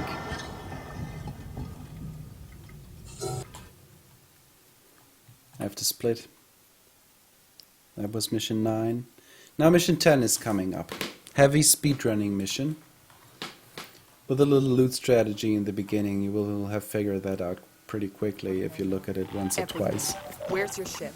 If we can break the comms lockdown, what are the codes to bring it in on auto? If you want more, Mission 10 is really where we get Not a lot of the happening, loot for the rest of the game, is the first half, because we have the time after calling the tram to loot 4 or 5 boxes. Plan B. Set it up. Whatever's pretty happening, important. I want in. Okay, this way. Got something here you'll need.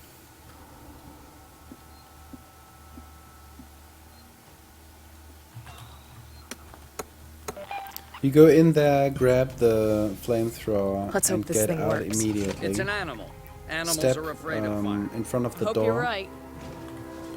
So out I've of got the a room, plan so to he will trap be it. triggered to Take go a on. transit car and meet Ricardo in the Systech spire. Yeah. I'll coordinate from here. Flashlight batteries. That sometimes happens, so you have to replace them. Switch on the flashlight and replace it. Let it burn a little, because it can't be replaced when it's full. So you won't get stuck at boxes like I just did when you try to loot them.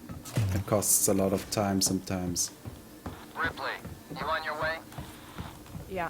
Ricardo's moving in ahead of you. I've sent your guy Samuels to Android processing. Once this thing's dead, I'm gonna get him to access Apollo and lift the lockdown. Having the flashlight Samuel's on okay doing actually is a good replacement of the missing crosshair that usually Yes. FPS games have. We're the only people standing So between if you want to Sevastopol and outright really disaster. use a Outright prompt disaster's already happened, correctly Waits. the first All we can time, do now is kill that fucker. then you can use the flashlight as an orientation.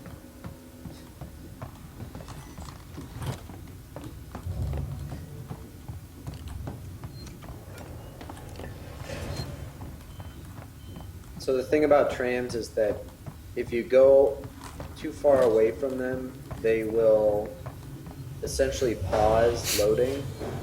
And so it will seem like if you go far enough away that they are just arriving when you get back down there, but you've actually lost time. So if you see where we're running when we call a tram and we want to run around and loot stuff, we're not going really far away. You could go much deeper in the level. So And the reason why we're not doing that is we don't want to delay the tram. right. The only place where this happens in this level, delaying the tram, is here. So like up to this light. If you're going behind this light and you stay there for too long, you will lose time. But otherwise the rest of the level is pretty safe to go. I mean, where we've just gone. There are other boxes in the back, you shouldn't go there, you lose time. So, we have to Psychorun all the way. I will not go into details, I think that's not really necessary. There is not really much to say about what you actually have to do, it's pretty clear. There are objectives that have to be met, and we will just talk about that, I guess. So you basically have to psycho run to to where the humans are, and then you can run to the terminal. That's probably the most important. Yes, but you have to be fast, otherwise, I mean, you have to just have a constant I didn't pace. assist And expire. if you are too slow, then you can't run at that point. So I sometimes do left turns on Psychorunning, and I know I'm making steps, but it's not too difficult sometimes. creature's here. Here I can run now. You heard the lady. Let's go. Running is as fast as Psychorunning, How are we gonna seal but it in? Psychorunning is always slower because it's not that straightforward and you're not pointing in a certain direction. That's why Psychorunning is imprecise and slower. After using this terminal, you have to go Psychorunning again. Ricardo's finalizing the lockdown. You need to close the security doors all around the stairwell. Then the supply So there are different strategies to do this. Either you circle up the stairs. That's one opportunity, one possibility.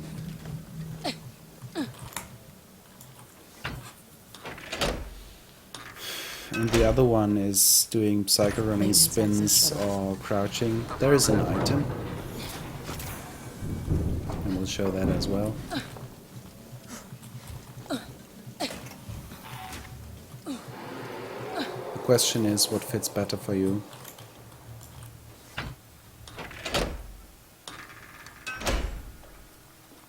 Supply storage locked down. There are items everywhere. Some of them I don't even look for anymore.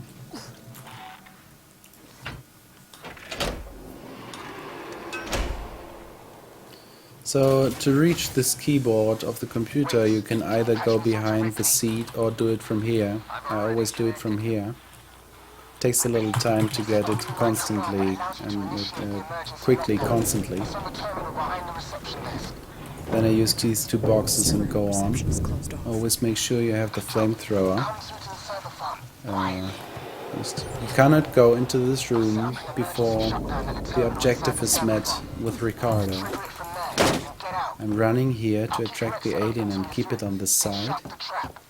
Now I'm Psychorunning again.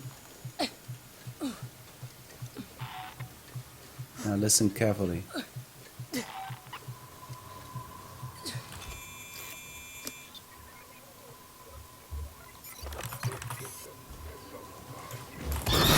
Sometimes the alien is right behind you, and if you don't listen carefully, the run will be over.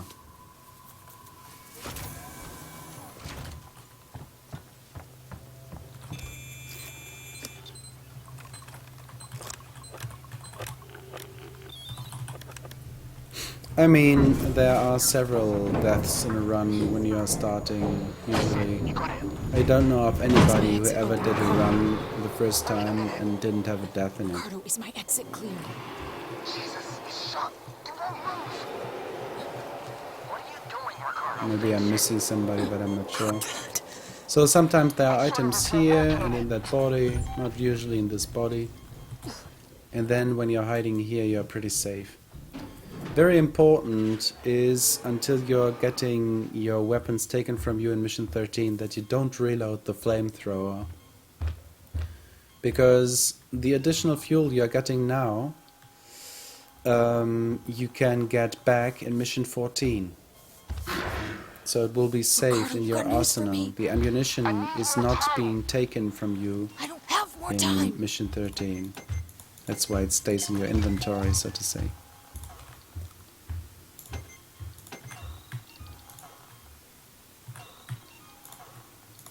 I don't build the Molotov cocktail. This is just a timing thing to know when the door is gonna open. You can run here, no problem. But when you're getting to this door, you have to Psychorun again. Are you showing short way back or the long way back? I'm going the hard way back. There are two ways to get back here. It depends on whether the guy is in your way or not. So now he's not in my way, he's on the other side and I can just run here. It's no problem. But if he would be in my way, I would either have to flame him or I go the long way, over the stairs, down the stairs, up the stairs again.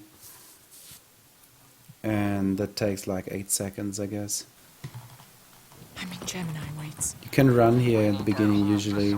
I have to say it's very different for different runners, if they actually can run in certain places or not. Some runners can, others can't. It's just dependent on the game, on your personal game, on your setup, on the way your memory is set up. Something like that. It's pretty individual and we can't pinpoint it. So I'm going to show two strategies now. The first one is the so-called torch clip. After you have gotten this torch, you go to this panel and then you press use and peek at the same time. And then you spam the radial menu button to get off of this again. And now you see I'm kind of like in peek mode. Now I press the peek button and now I can run again. It looks a little funny.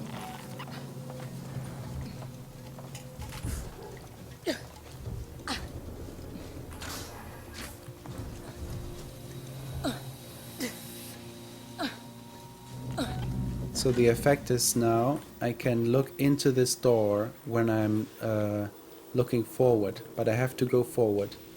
And now I can use it, step away from it, and I'm through this area. It saves like 2 minutes. I will show this now with a different strategy. It doesn't work for me anymore because I'm playing on 21:9. It only works on 4:3 or on 16:9.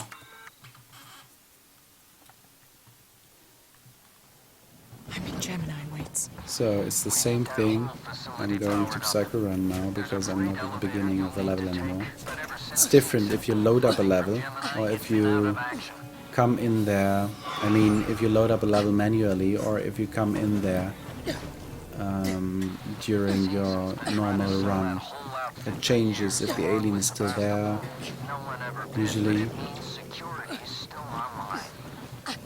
And that's worth noting too, is that anytime you have used a save somewhere in the level, and if you've reloaded that save, it's very likely that there will be a different pattern, either of the humans, or of the androids, or of the alien. Right. So most of the patterns that are consistent when you're doing a mission from start to finish, or when you reload the entire mission. But when you're reloading saves in the middle of a mission, it will not necessarily be the same. Yes, so this is the P clip. What I'm actually doing is trying to align with this line here in of this bar in the middle, and it has to be like 1/3 of the screen, and the other 2/3 are the glass. Now I'm peeking, I'm looking to the side and forward, upward, and now I'm trying to find a point. I haven't done this in a long time. I'm trying to find a point where I'm actually looking into the door, and now you can see there is the prompt. And now again I did the P clip, but this time this is the real P clip. It's not with the torch, done with the torch. It's actually faster than the torch, so you should use that usually. And if you want to practice this, mission 3, at the very start of mission 3, right after you get off the tram, if you go directly to the right, there's a door that is exactly like this door with exactly the same brace. And yes. So you can practice it over and over with no alien and no risk of dying to anything. Wait, so that's really a good place to work on this. I think so. I got a plan. Head for the labs.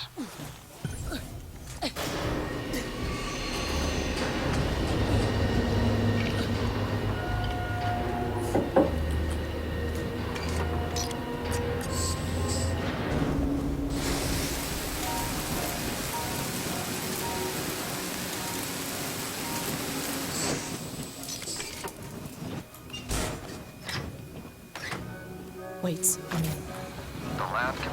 sometimes you can run forward, so for like the first second or so, but really only the first second when you're running.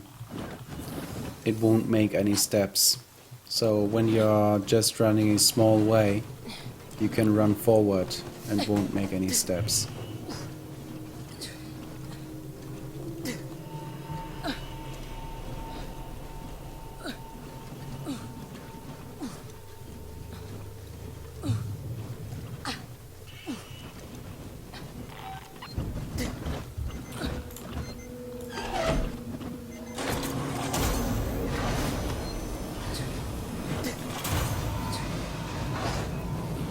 That's it.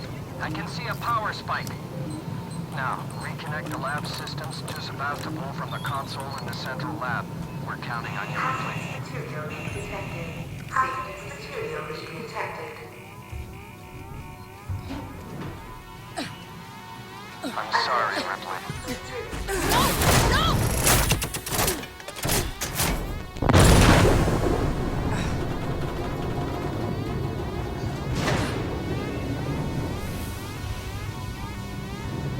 Hey, Pronic.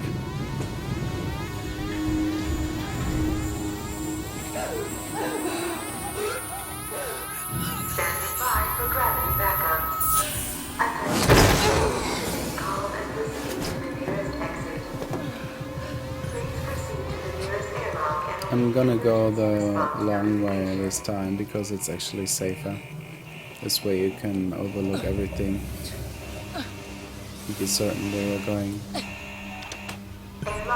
Now I'm gonna show a loot strategy.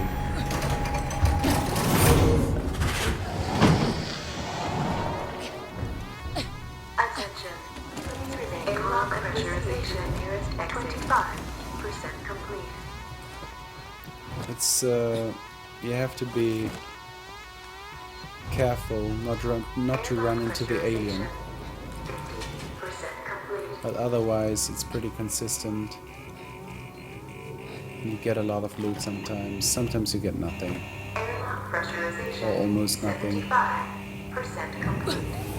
Attention. Please remain calm and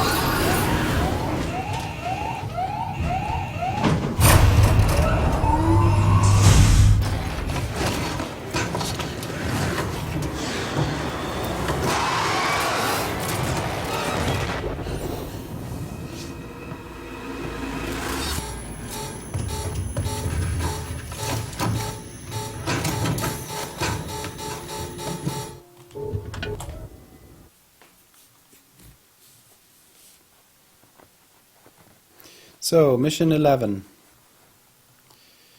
Mission 11, there is actually only one thing involving different strategies.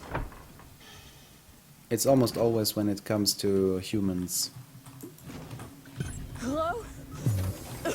How to deal with them. Hello? Can anyone hear me? Ripley, is that you? Yes. Maybe wait. just save after Me. taking the Son of a elevator bitch. up from the spaceflight terminal. You locked me in. Alright. You blew the lab into space. I had no choice. No choice at all. You saw that thing. You saw what it could do. I had to get it off the So much scrap. So this is a scrap run. necessary. Yeah. We always Use call me the as runs if something goes wrong with the items. After the item that's too much in the run. And this time it's scrap. Jettisoned it into the gas giant. The station's safe. You don't need to flame the alien at the end of KG-348. It's really just if the alien's AI bugs out for some reason and he hangs around longer than he should. He usually should leave somewhere between 50% and 75% pressurization. And you can just walk over there normally. So this was the magical door. Whatever is behind you have to deal with it.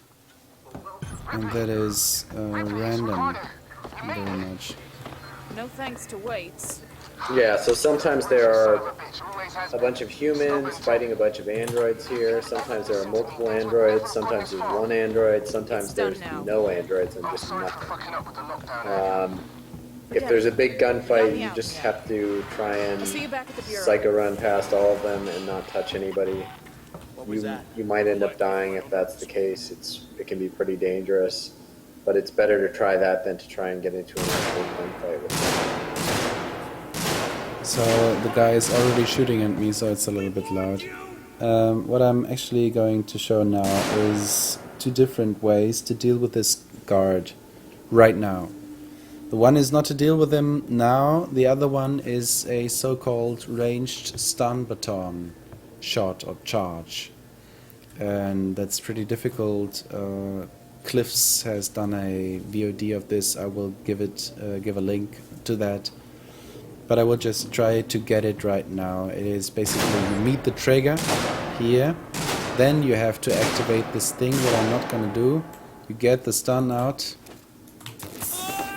That's it. And then you activate it. You activate it before, and then you will have enough time to deal with this one. Basically the idea is when you're coming to the point where you actually are on the other side of the grid in a room and want to go out, you have to go past this guy, and if he's not there anymore, of course you're having an easier time. And I will show what you have to do if you didn't have a stun baton charge anymore or didn't do the range stun baton strat. You have to go to the grid, that's the trigger, and then you have to activate this little vehicle, whatever this is. I guess it's kind of a cleaning robot or a baggage robot or something. Yes.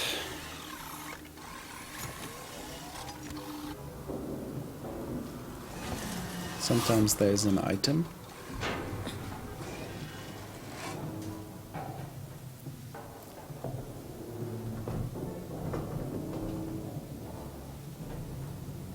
The range stun trick is really just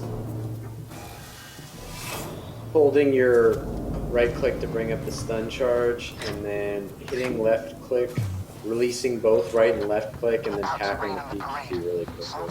And that's pretty much it. Something's been up with the damn It's best android just to since go I and got practice here. it so you get a feel for it. But it's hold right click, click left, release both, hit peak. Great. Yeah, well, but I thought you have to hit the right click again after you have You hit don't. the peak. No, you don't. Yeah, you don't. If you do just those three things, right click, left click, release both, peak, it will work. Okay, actually what I did now was forget to save, but it doesn't matter. The first strategy that is safer is to make noise in here now, so the guard will come to you. And when he does so, you flame him and go out. So, but it doesn't matter, it only loses like a minute. I'm now gonna do the fast strat for that, No thanks to weights. which is actually dangerous. Pretty dangerous.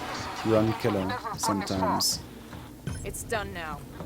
I'm sorry for fucking up with the lockdown earlier. Forget it.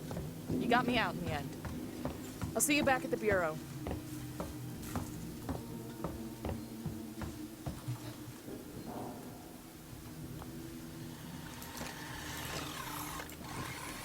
For that you need the flamethrower.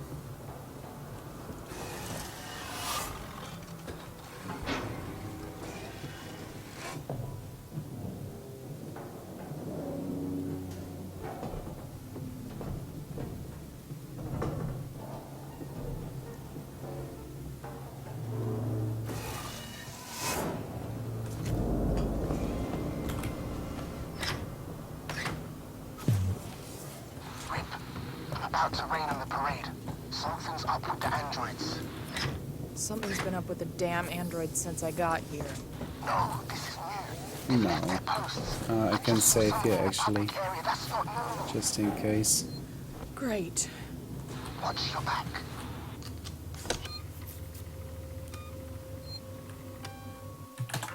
That's another good tip, I think, for starting out some of these. There are a lot of save stations that you'll see just when you're running through and practicing them out.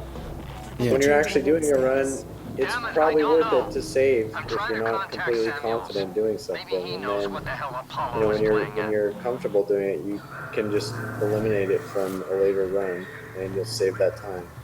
You'll get your guaranteed gold split, but it'll help prevent run ending time loss. Not so much in mission 11, because it's only a few minutes, but certainly by mission 16 it's a huge time loss if you die on the way back to mission 16. So I right now did the flamethrower strat there. I got shot only once. I pulled out the flashlight because I clearly wanted to see the guy I have to shoot with the flamethrower. This strategy is in two ways pretty risky. The first one is when you're just running out, you have to psycho-run to the door so you won't immediately realize there will be an enemy coming at me. No, that's bad. He did a sidestep again, so I had a hard time evading. The first reason, of course, is you might get shot. And that actually happens sometimes. So I took one shot, that's alright. You can take 3. I mean, the third one is deadly if you're not getting a headshot. Otherwise, you can take 2 and go on if you're full on health. You have to psycho run all the way up here, by the way. It's pretty important, otherwise you will get another enemy up here. So, the second reason why this strategy is dangerous is when you are killing this guy with a flamethrower. The flamethrower sometimes can afflict damage on one of the civilians. And as you might know, if you kill a civilian, the game breaks or shuts down. Like it says, you are not supposed to kill civilians and you have to go again. And then you may start from the last save point, wherever you have been, so that loses a lot of time as well. Actually, is a good example of such a run by Light Z. That's on the leaderboard still. You have to go here to trigger Ricardo. That's pretty incredible. A lot of loot in these bodies. I don't know, but I think Samuels does.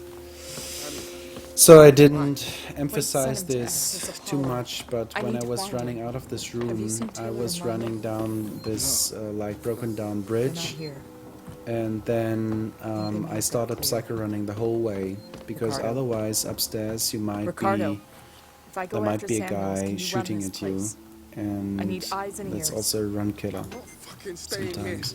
Ricardo, I need you to do this. You need to heal frequently. And keep me covered. Sure, you always have enough health. Sure, of course. Sit tight. Lock the fucking doors and don't let anyone in. Look after me. I'll come back for you.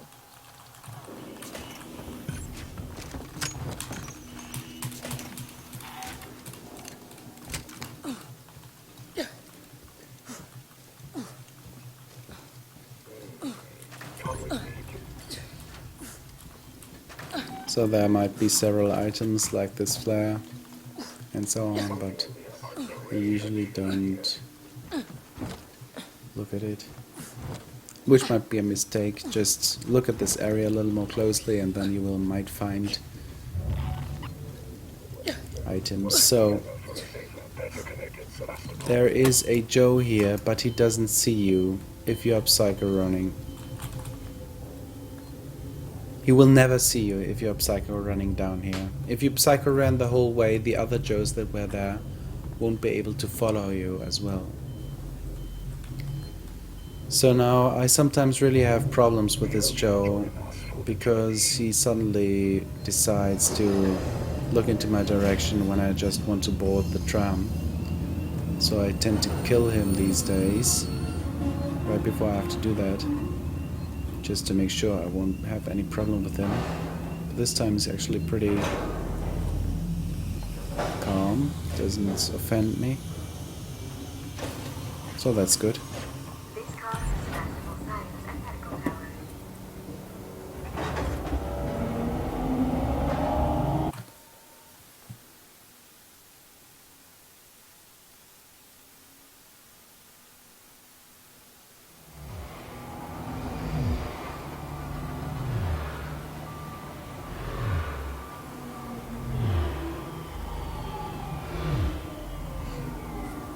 So this was mission 11.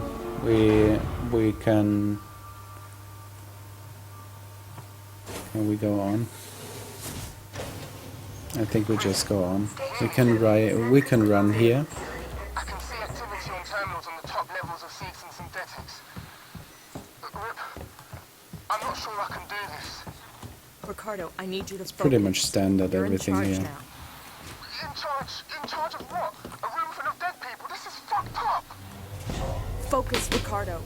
If Samuel's Right now in the game story, there's no alien after the end of mission 10 until the nest in mission 14. So mission 11, 12, and 13, and most of 14, honestly, there's no alien nest. And then after 14 and maybe 15, 16, 17, and 18, there's an alien nest. So how do And I I guess get 19 too, although he died of the alien in 19. Yes.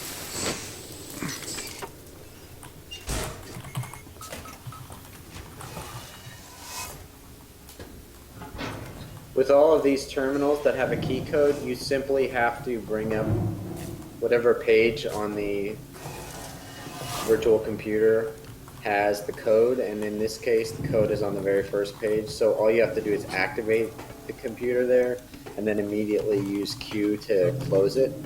You don't actually even have to see it come up, you can just be mashing Q to get out of the terminal as fast as possible. Yeah.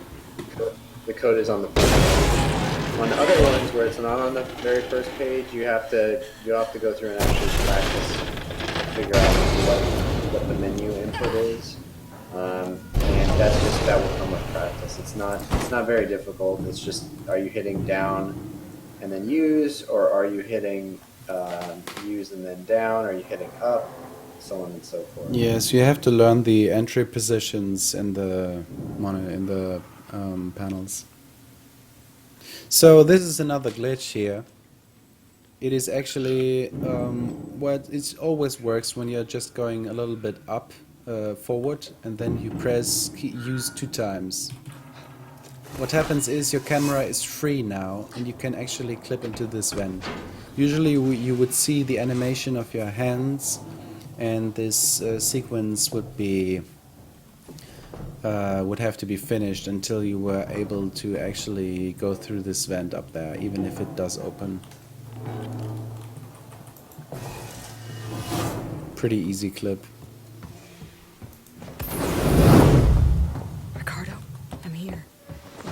Synthetics go to die. There are items everywhere. So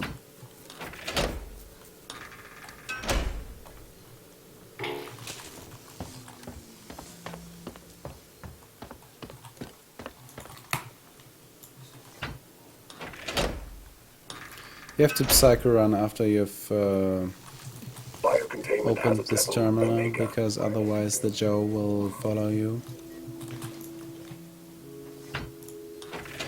And you have to activate 2 terminals here, so that would be bad.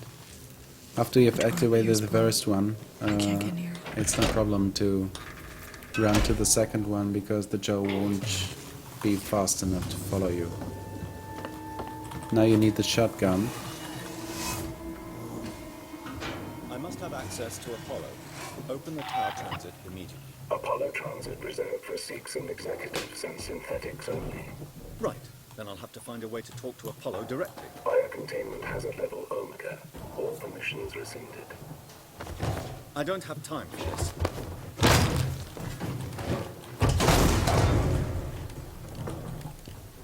That doesn't serve any purpose.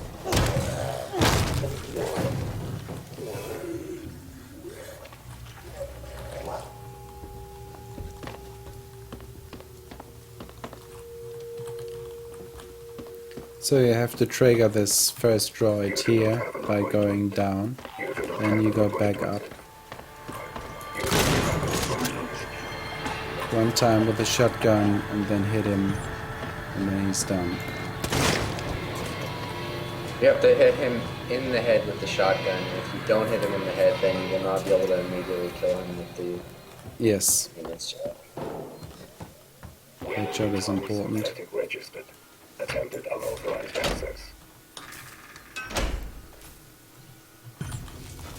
And you'll get a feel for whether or not you need to shoot those androids just from practice.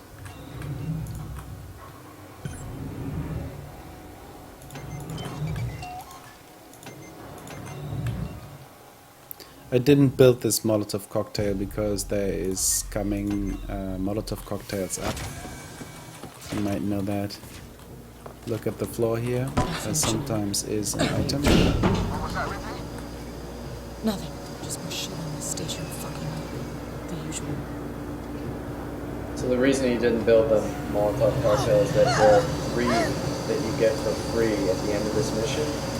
And if you build one, you can only hold 3, but you can have you can effectively have a 4th one as long as you don't click the final button to build it.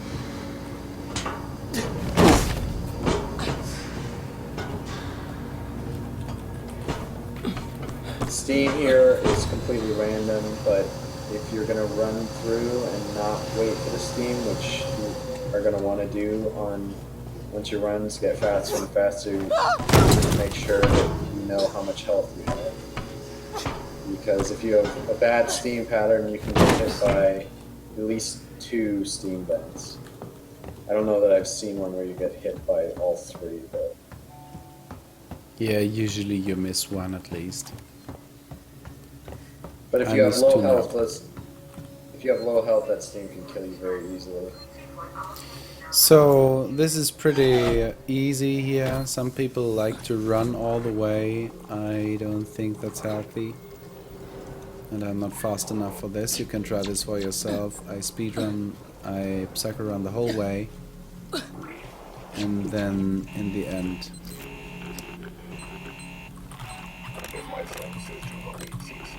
I get alerted, or the camera gets alerted by me, so I could actually run there, but out of a habit I didn't do that. Again, the flashlight is pretty useful here to show you the way, I think. I've had to divert power from the area to allow me to try. Samuels, that's too dangerous. Yes, far too dangerous. Wish me luck. Samuels, Here you have to stand at the window to make this sequence happen. If you're standing too far away, or even too close to the window, the scene won't start. And the same goes for the end of the scene. Or it takes longer to start, actually. Apollo, Over 10 infection seconds. has been purged. The creature is no longer on board. The station is safe. Always keep looking at it. Containment operations are suspended. Yes. Pretty important. Otherwise you will lose time. Ripley, a can go away Samuels? once he starts talking. Apollo is trying to stop me from interfacing. Oh He no! says Apollo infection has been purged, and then you can go. Disconnect the system. And this is pretty easy. It's just you're doing it Jesus, in. Samuels, I'll try. You're going around the room. Wait! You need to do it in the correct order, or the cascade will be fatal for me. I'm In a accessing complete Seeg's circle. schematics. I guess it's a Remove the red cable clockwise. Okay, red first.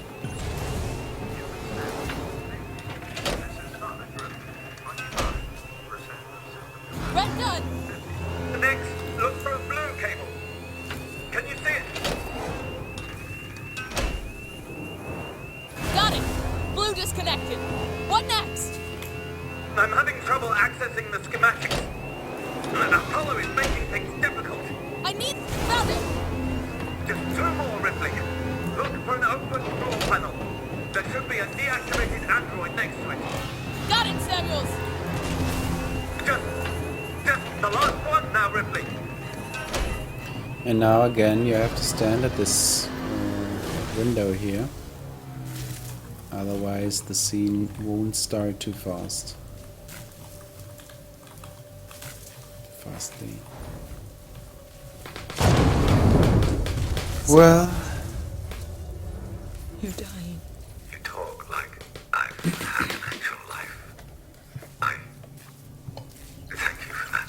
Samuels. The Apollo transit is open. Once you get into the core, it will talk to you. You did that for me? I wanted Amanda Ripley to have closure. you've seen the death animation. So now you have to be pretty fast, or you will have a problem here. Ricardo, if you're there, pick I up. start Psychorunning when I go out of this door, and then really be fast here. Because there Samuels is is a Joe, and is actually going to that door. And once he's too far to that door, Go straight there. and you have been too Apollo to lift the slow, lock he will be blocking your way, and then the only way to get through is to kill him with the shotgun. Otherwise, you could always stunt past him with a revolver shot. But when he's blocking your way, you can't do this.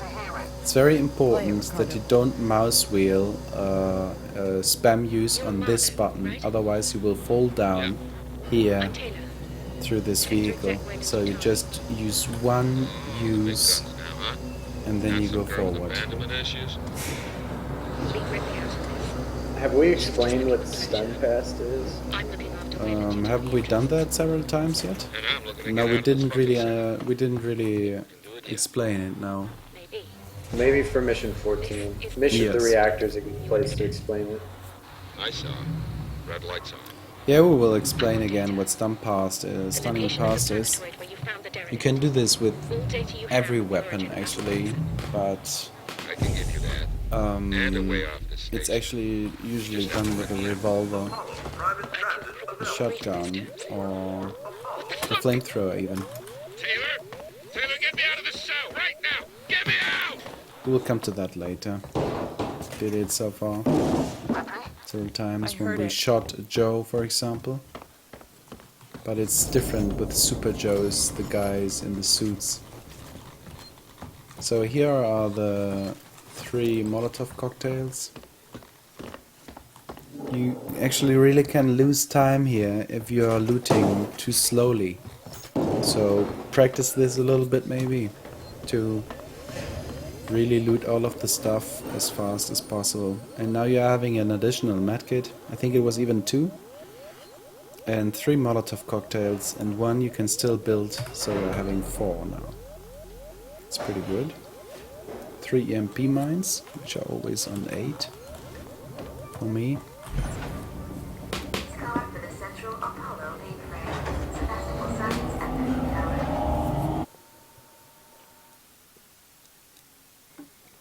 So on the next mission, we have to go to the Apollo core, and all of the weapons get taken away because you have to go through a metal detector, although for some reason they allow you to keep your pipe bombs, which doesn't really make a lot of sense. No. Well. So I will show a new strategy that we are actually trying to use when going through this. It doesn't save too much time, but it doesn't matter, I will just try it. Usually you would just run here. Oh wait, charge back. You would just run through here, and as soon as you see the prompt, you just give your weapons up. But we have actually found out that when you go through the metal detector and the green light appears, if you use it then, you can immediately afterwards go through the door, it won't be locked. So when you're here... You've got to be shitting me. I actually thought... I'll bet. I didn't see the green light. And the door is closed, so I did it wrong. But it's so... I don't know, it saves like 1 second. Should I do it again? No. Ricardo, the way-in's blocked off. It's not really important. It's not really that important. But you can try that if you want. Took pretty long until the green light was about to appear. I can use that. Would have even been a time loss. Turn off the I think. electrics, take some deep breaths, squeeze. Easy. I'm not coming up there to pull you out. I usually try to run directly into the metal detector, set off the alarm, and then immediately turn to the left I'll have to power it down and first. activate the place weapons trigger. Yes. And it works? And it usually works. But it's only a few seconds save at most. It's a What did I do? Small time save.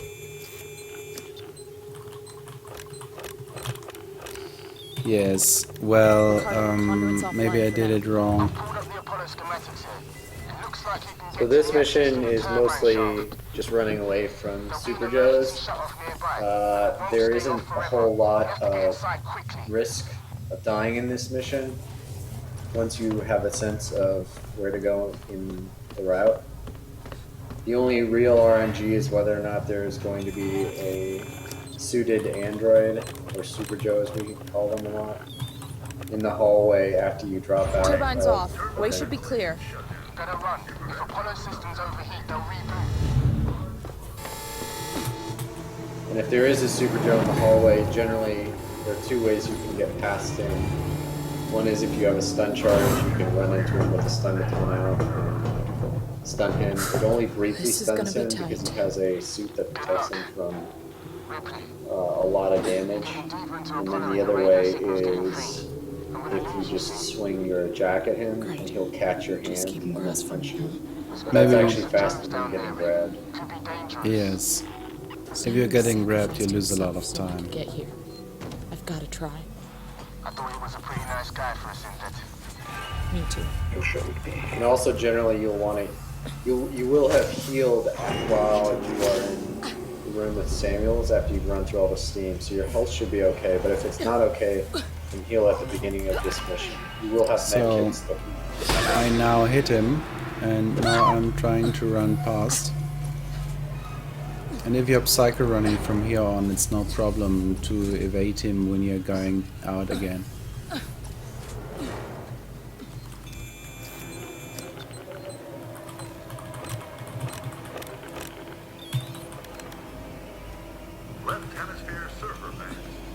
So now, just come back the same way.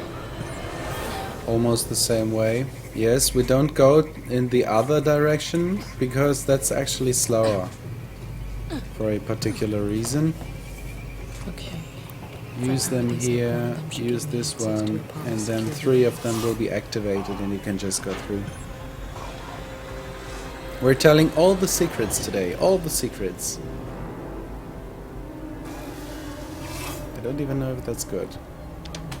So now you go in here again, and on the other side, the monitor you would have to use would have been the back one, not the one in front here. So it would have actually cost some time.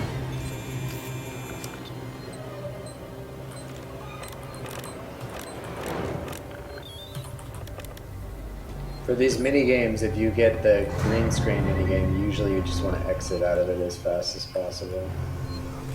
Right. because it's a huge waste of time. It's faster just to quit and then get another random one. So not like in the hacking. I mean, there are like 3 different hackings. The one is where you're having this circle where you have to tune in the frequency. The second one is where they are having these 3 differently sized bars that you have to hit when like a cursor is running by. And the third one is consisting of 4 different types of minigames. And there is one in it that's green and it takes the longest time to solve, so don't even use it. Go out of it again and go in again, and then you will have another one that will always be faster. Was it 3 minigames?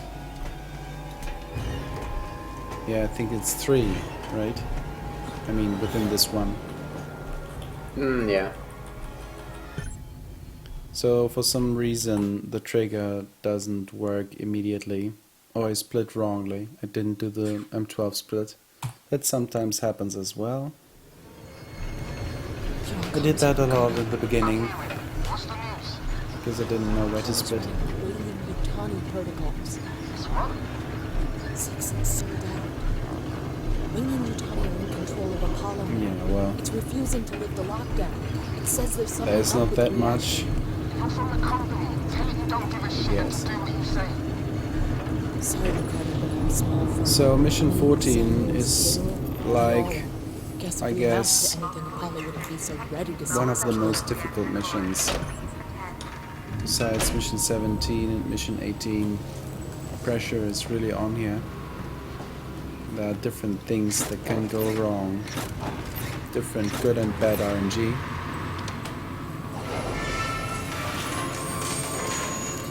So I will show an easy, I will show actually 2 different strats here.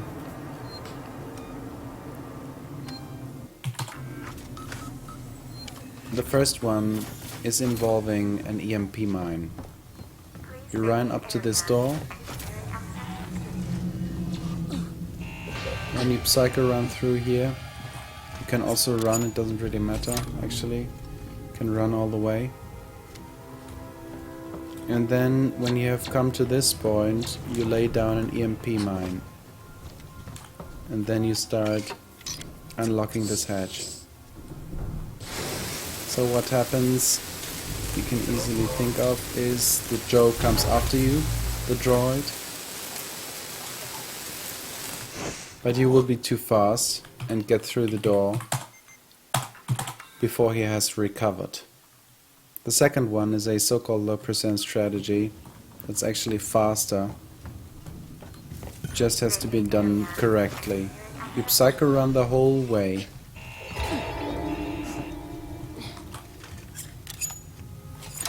So now there will be a camera that you can easily alert if you do this wrong. You run past here and then immediately after that you go behind the barrels and run on. Even if you do like one step, it doesn't matter. If you don't do that, sometimes you alert the camera and then the Joe will be after you. This way the Joe won't notice where you are because he didn't hear you or where you went, and you can just go on. Do you have a flare for the next part? Yeah, I think I have pretty many of them. What do I need a flare? You mean for the nest? No, out of the vent. The flare out of the vent for the 3 generators to draw the android up. Ah, okay, I never do that. Actually. So what I do is I activate the first one, I run to this first one, then I Psychorun to the next one. And then it's dependent on the Joe what I do next. He either looks to the left or to the right. So now he looks to the right and will be a threat. So I use an EMP mine. I don't need a flare. I mean, a flare might be interesting as well, but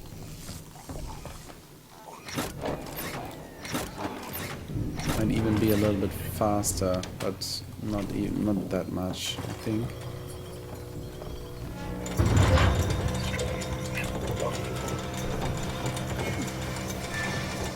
I think preloading mission 14 only affects the elevator ride if you're loading it from that level, if that makes sense. So you can only shorten it if you reload it and you're already on it. That's like the only way to make that elevator ride shorter. Preloading it and then actually playing through the game, you'll still get the long elevator ride. So here's a bug that's pretty important to know of. I will just save you for a second. So, for some runners, here's a problem. When you're running too fast through this door and go on, this Joe will be stuck in front of an invisible wall. For some reason. Well, now it worked, of course, as it always does when I want to show something. But sometimes the Joe can get stuck there when you are just too fast. You can be too fast in this game sometimes, so you just wait there for a second. Then I go on Psychorunning, and now there are two possibilities how to handle this Joe. Strange. Or even three. I will show all three. This is the first one. You attract his attention. And make sure not to be too close to him, because he will realize that you are there when he's already alerted in a radius of about 2 meters. Then you activate the prompt.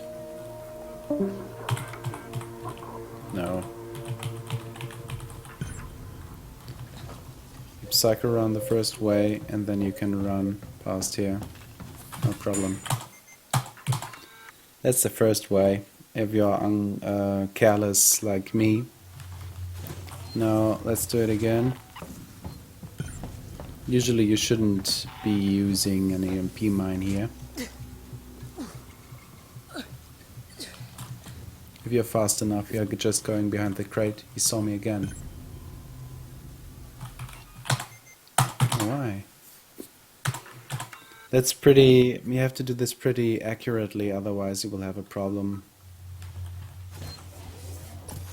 I don't want to get stuck too long here with this.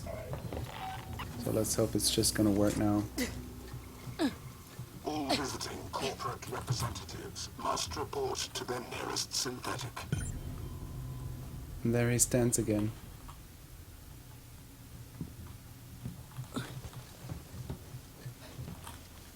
So now he has come out, and he will come in soon, so be quick.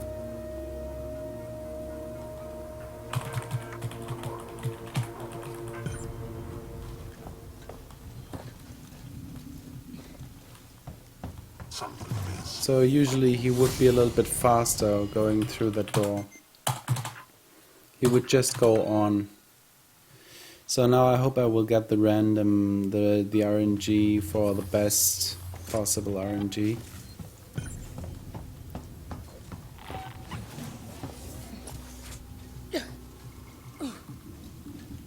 No. If you're starting out and you sneak past him and he's gone out of the room, you can also get the bolt gun and have time enough to line up your shot and just kill him. So that's sort of the safe strat there. Now I messed it up seriously. Usually, if I was unlucky with this pattern, I could be in serious trouble now. So I will try it one more time.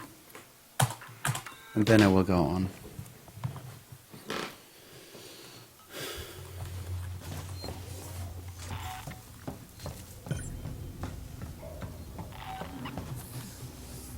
You can run up to this door, no problem. That's it. He looks the other way. The ideal pattern really here is for him to just walk into the corner of the room and stare at the wall. He saw me. I was too loud. But But this is how it's working, really. So he walks into the corner and you can just go into this room without any problem. And if you have high health, you can actually be spotted by him and just let him beat on you, because I think it takes, what, 9 hits? You can take 9 hits or something from full health. Well, I'm not sure if it's really 9 hits, but some hits, yes. Some damage. If you want to go a little kamikaze. So this one strat is actually the fastest, but I didn't get it now. It's not that important. This is also alright. It takes some time, so you want to get the perfect RNG, of course.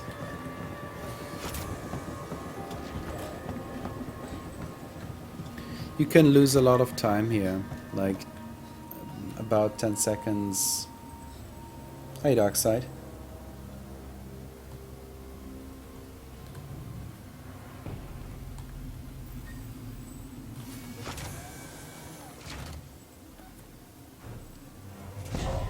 Yeah. Ricardo, you ever been to the reactor?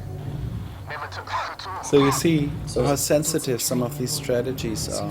You're making one footstep too much and it's just over. You have to be on full health here. Next up is stun pass. Yeah, the stun pass. That's what we're going to explain right now. What is a stun pass? You do it with a revolver or a shotgun. And the thing is, when you're getting grabbed by a Joe, you can run all the way here, by the way, until this, and then hide here. At the top of the reactor core, Ricardo. When you're walking by a Joe or running by a Joe, he will try to grab you, like we've seen earlier. And if he does so, you can, right within the grab animation, shoot him. And then for like 10 seconds, the other Joes won't be grabbing you, but just giving you a slap. So this is how it works. He tried to grab me, and wasn't able to pull it off. Maybe this one will try again. Yes, the same works for the shotgun. So the time was over, but the other Joes were only able to hit me. The last Joe was so far away from the first stun pass that he was actually able to grab me again.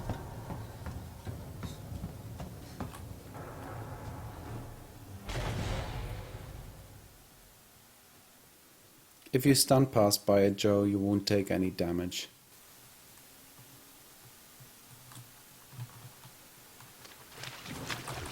So the nest is also consisting of some precise actions. The first one is a glitch. There is a facehugger coming towards you. It's coming from over there. And if you are getting fast enough to this keyboard and use it, he will just disappear. Pretty easy. Here you have to be aware that there is an egg here. And if you are getting too close to it, like when you are here, running here, you will activate it. There will come and facehugger out and might kill you. So that's why I took this route, like with a little circle even, not to activate it.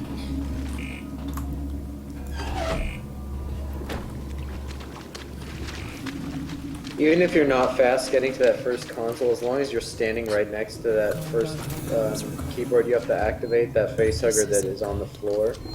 Should disappear unless you really don't get to it very fast. As long as you just run directly to the console, you don't actually have to activate it. The facehugger will just disappear once it gets close enough. So that's really the key. I did a save here, just for purposes of showing another trick that is really difficult to get. And I'm not sure if I'm gonna get that today. Yes, I got it. So this facehugger wants to get me. And now I'm doing a so-called hugger boost. Oh no, it didn't work for me. So actually the hugger boost, we might see that later again. is consisting of a hugger coming from behind. And then when he's trying to get on your face, you can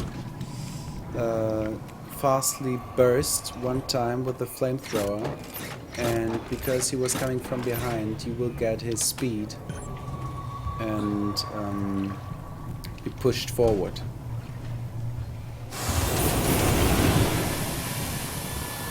What was that? For some reason, the facehugger prevented me from doing this strategy. Did you see that? I will do this again. That hugger strat here is used by no one in runs because it's extremely dangerous, inconsistent, and difficult, and nobody does it here. But there's a much easier hugger boost in Mission 18 that you can absolutely do in a run.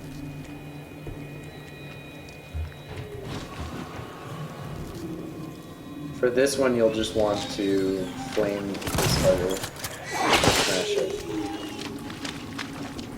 Yeah, you can either shoot it or smash it. I sometimes miss it with a shotgun, that's why I have to flame it. I mean, why I have to jack it. Or smash it, as you would say. So I will do this little strategy again with the alien there. It's consisting of two parts: flaming the first alien and throwing a flare, and then looking for the second to disappear. Second is still there, but it will go away now. It's scripted to go away. Look there, there sometimes is an item you can use. Now listen carefully. You heard the howl, so the alien will drop.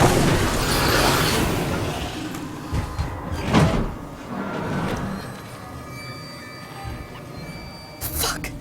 And now get out again. Get out of here. Psychorun most of the time and you will be safe. I didn't Psychorun this one little part because you would get crouched down and lose a lot of time. Shoot this hugger as soon as possible because otherwise it will be in your way when you want to get out.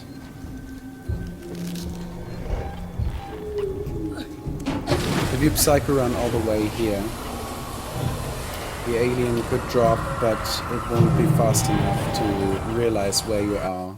It will not follow you, and you will have no problem activating the elevator. So there are several strategies to do this, and I will just do the fastest one that we all do. It's pretty easy. I can power up all the cores, overload them, and then initiate a reactor purge. It'll destroy everything down there. Get the attention of the Joes. I'd just like it if you didn't die. This is what's going to happen. There are emergency overflow this. circuits that feed excess power into the local Stun capacitor banks past on the each first tower. Joe. If I decouple There them will and be discharge 3 the now system, in the a purge row. will be external. The Now nest you is can right go in harm's on way. and activate this first thing here. Get the python. Just find something to hold on Now to. you have to kill these 3 Joes. I actually got all 4 of them. That's not usual. And usually you would either have to kill the last Joe or stun past him. I was pretty lucky this time. Doesn't always happen this way. That's why We'll just pretend that was on purpose. Right. It was. And then everybody will wonder, why can't I do this? You can usually get 3. It should be pretty easy to do this and get 3 in the last one. You're gonna want, you can either stun past and run around, or you can kill him with the bolt. But this is why the pipe bomb version 3 is so important, because it's the only thing that will just kill them all. Right. I'm Psychorunning here because I want the Joes to be on the left, and I go up again on the right. This still doesn't perfectly work, but it works enough to have a little freedom to breathe up there. But it's slower. It's slower.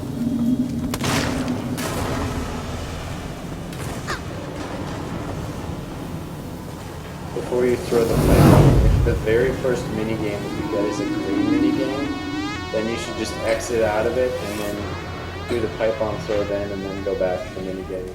You should only actually complete the minigame if it's a good pattern minigame. So either the 2 bars or the 3 key inputs.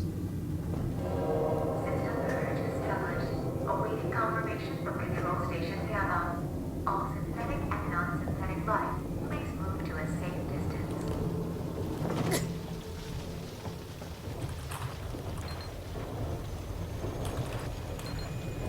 The nice thing about the main campaign is that the events that we go through for any different route will never get lost, especially if you have a flashlight. There are only dead ends right on the other side. So if you're wondering, should I turn right or left? Wait a second, Master. It's just a little bit loud right now. I think you have to repeat that. So the events in the main campaign that we have to go through in all of the missions, if you're getting lost in them, it's pretty easy to know which way to go because there will be a dead end on any wrong turn right away. This isn't like the DLC where there are actually multiple paths through vents.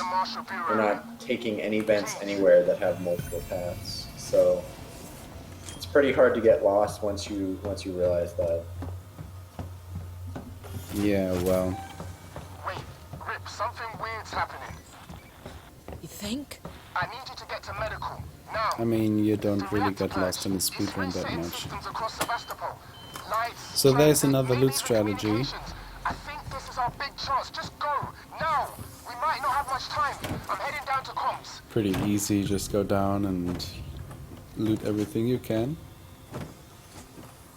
This is a scrap run.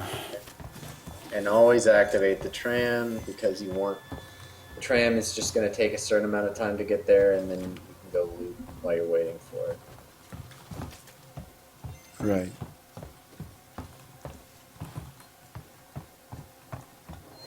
It's not too far away when you go down there, so the tram won't hold still and wait for your return.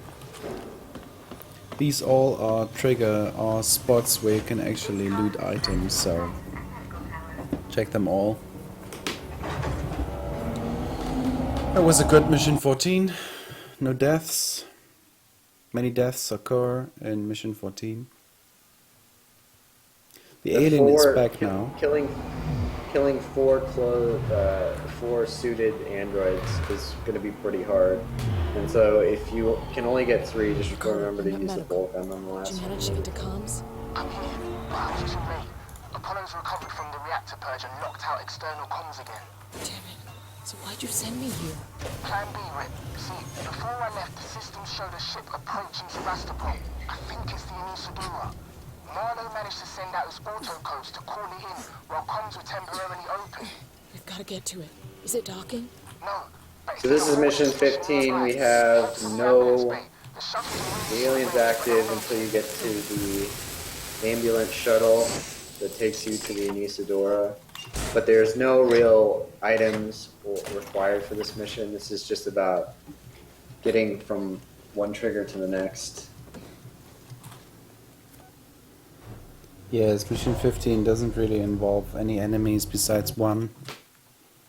All these enemies are deadly. That's the problem about them. They are very deadly.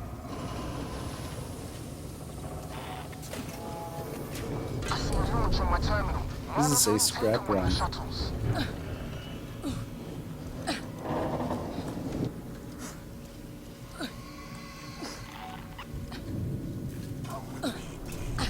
That's just a route you have to know. It's pretty easy once you know it.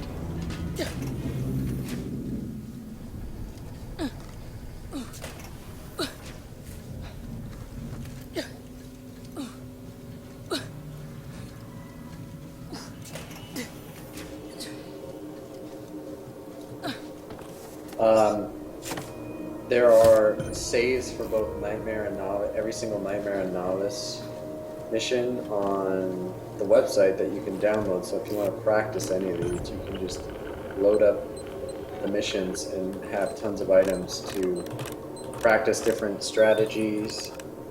Whether you want to do something with a pipe bomb or a Molotov or a flare versus a noisemaker. There are saves that have a bunch of loot on them on the website, and that's really the best way to learn how to do this. Is just load the mission, watch someone speed run through it, see which route they're going, maybe pause the video, try it yourself, and then rinse it. And eventually, you just will know it by heart, and easy peasy. The hardest thing in the beginning, I guess, will be having consistent psycho running at all times. You need to, because that can easily get the attention you don't want. It's a lot of experience needed, as in every speedrun, to know where the limits are of what you can do until, like, for example, the alien will drop or humans will hear you, or to know from experience when the Joes, after a stunt passed, won't slap you anymore but try to grab you again. Such things.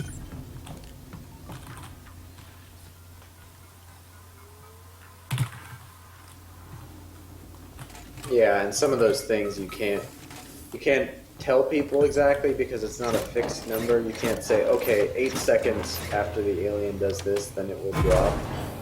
It's a little bit more unpredictable than that, but once you play the game enough, you'll know, or you'll have a sense of what the alien's going to do.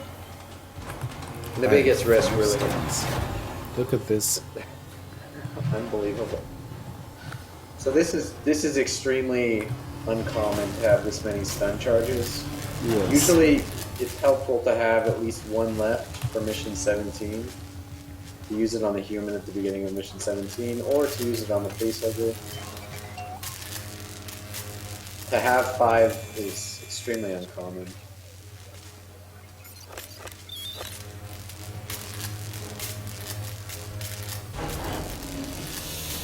Yes, pretty uncommon. Guess we can type on the humans upstairs in 16. I think I can even build another one. Ricardo, in case you're hearing me, I've got the Anisadora's basic power systems back online. Doors should be open. So we'll Hopefully show a the trick sunlight. now 2 Stay inside times. of Marlowe. Just for my own sake, because I died here last time and it was pretty painful. So I'm just gonna practice that. I'm gonna show you 3 different variants to do this. These are all, yes, the facehugger, right. These are all fast strategies. The first one is, after these boxes there will be a facehugger, so look down, there it is, and flame it. So that's the first strategy. The second one is the same, but it works with a shotgun. And this has to be precise, because the shotgun doesn't spread that much. But it works the same. And the last one is if you are not confident with this, and I died in my last run because of this hugger, so it is deadly. You can smash it.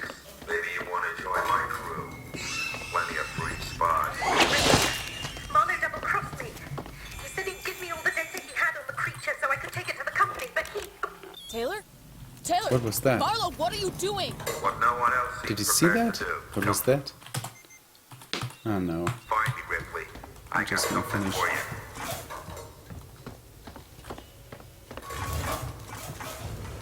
For some reason I immediately took away the hacker.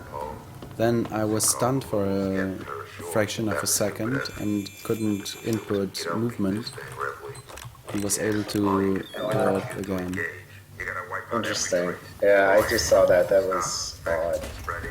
Make sure there's no chance of the human race ever making contact with it again. Because the moment it makes contact, it's won. The company's never gonna know what happened here. Nobody is. I won't So since I feel like I didn't explain this well earlier when I was talking about hacking. The symbols, basically there's a set group of symbols that you pick from that are on the bottom of the hack tool screen. Oh my God. And the order that they appear at the bottom there never changes. For the hack you have to input, that will change, but you can memorize sort of where they're going to be on the screen, and it will save time. I know for me, it was way too long, I think, before I realized that half of the hack is not actually random. Right. So it's like keys on a keyboard, basically. The keys are always in the same place. It will annihilate every trace of that creature. Ripley, it's the only way. I can't let it live. And I'm not letting the company have it, or they'll just start the whole thing over again. So that's item management. I just do that in case I'm gonna loot any other boxes. Listen to me! So We I don't don't have get to do stuck. this! Stop!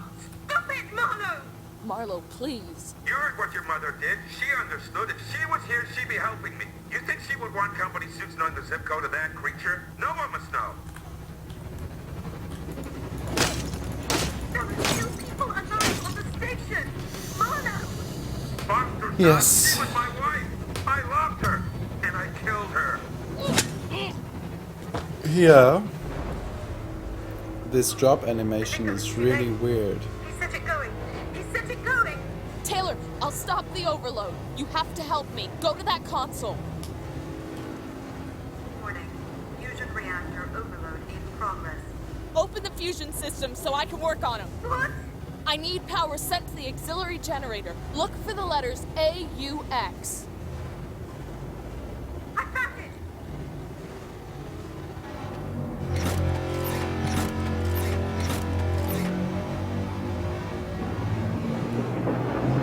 Okay, you're doing good, Taylor.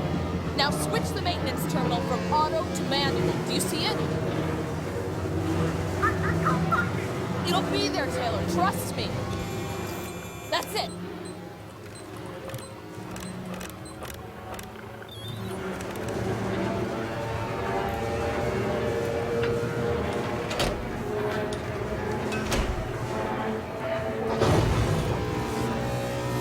Fusion reactor overload suppressed.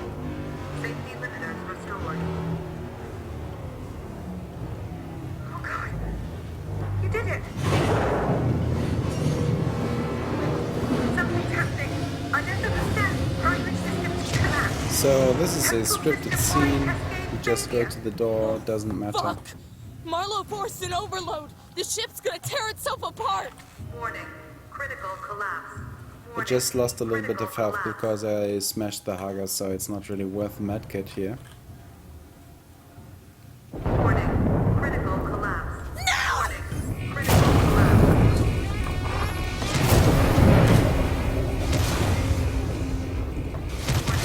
Critical collapse. Warning. Critical collapse.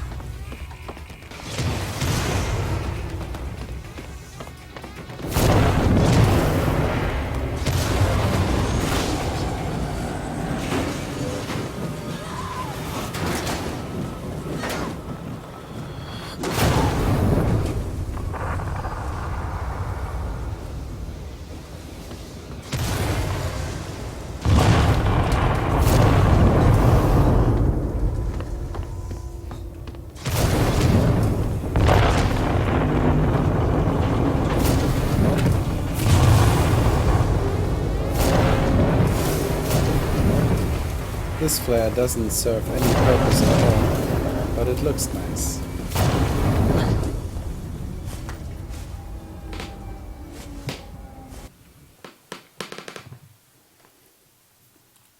There isn't enough fire, so we need to light a flare.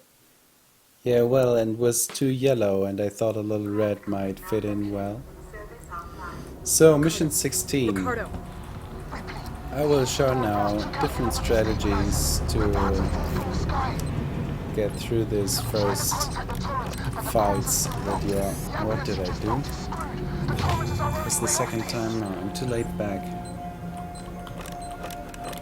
I have to concentrate. Okay. Hello, Sevastopol. Can you respond? So there are really as many strategies to do this as there are runners, and maybe you should just figure out how this is working yourself. There is only one important thing, and it is the second shotgun, the second revolver guy. Revolver guys kill you immediately. Can run till here, no Psychorun. I will use the stun baton. I don't need it even. What do they want? So there is nobody in my way. That's a good thing. So now here, sometimes, is a guy. And it's this one over there. This one is the one that really makes trouble. You have to kill him when you're going through here. Usually you do that when you... Oh, no. This way. So you throw it on the floor. Ah, yes.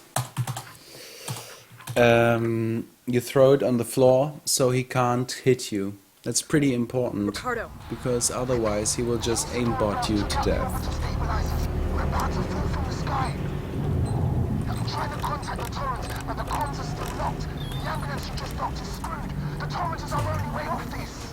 So sometimes a guy is standing in your way, and if you don't kill him fast enough, and the revolver guy just tried to kill is in the hallway, the revolver guy will be alerted. He will look into your direction. As soon as he sees you, you weren't fast enough before with the other guy, he will just kill you. That's the only real risk in this level. What do they want? The other things in the beginning are pretty easy. Can they?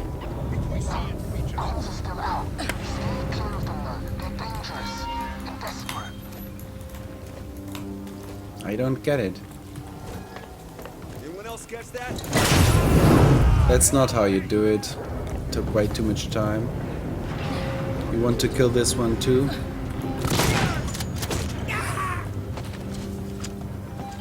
Because when you are coming back, he will be in your way. So you have to kill him. So there's like 3 guys in the beginning you have to kill.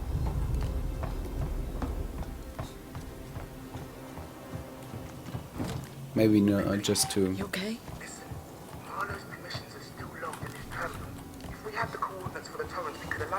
The second revolver guy and the shotgun guy at the end are the most important. The reason why they're really important is just because on the way back they'll alert the other humans and they'll make the alien a lot more likely to drop if they see you and start shooting at you. If you can at least kill those 2, then it makes the way back much easier.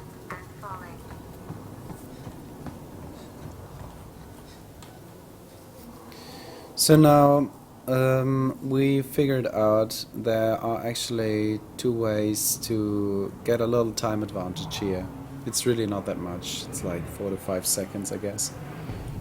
But it involves killing all the humans because they will be in your way afterwards.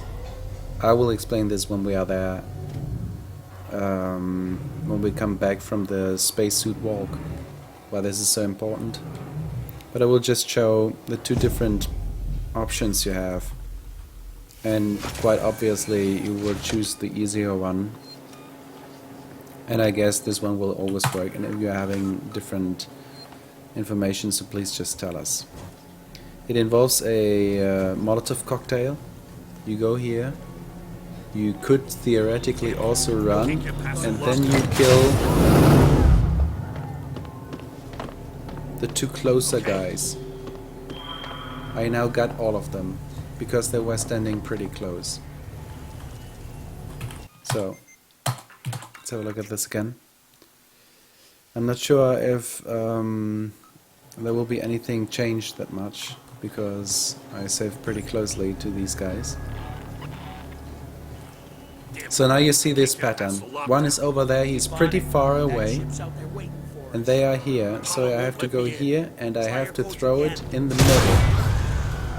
And that's the only place, right where I threw it, where it's actually possible to kill all 3 humans. If you throw it here, it won't be far enough reaching to get the other one. So that's that. You do If they're this. spread out, if they're spread out like that, you won't be able to get all 3 with the Molotovs. That'll only be possible with the Python. Right. Then you need the pipe bomb. But that said, fortunately for this strategy, you really only need to kill the 2 closest guys. Yeah, usually, right. So it's fine to just aim for the 2 closest guys with either a Molotov or a pipe bomb, whatever you can spare.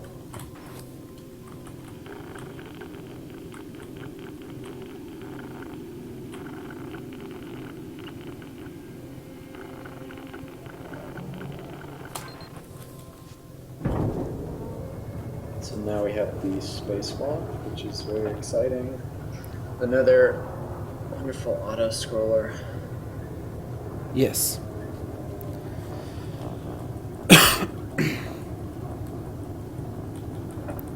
But since I am having so many flares, I'm able to show off a glitch.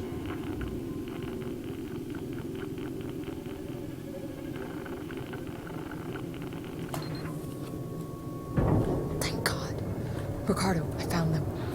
Now you've got to align the dishes to the tolerance position manually. Check. I'm going outside. So with our current strategies, we strongly believe that everybody is able to do a sub 3 hour run. Or let's say at least a sub 2:55 game time run.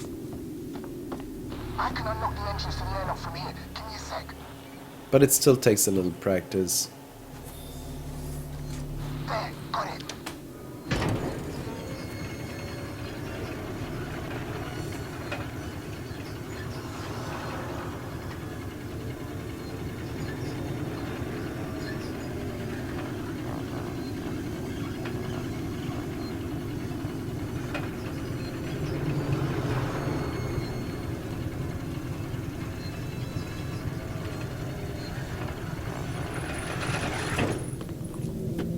Oh, I didn't do the glitch now.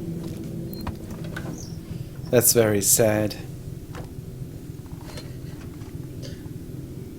The flare in space. Yeah. Actually, I'm just gonna change back up and I'm just gonna do it just for fun. Fun, we need fun in our lives. Okay, I think I got it. Got it. I need some flares in the end.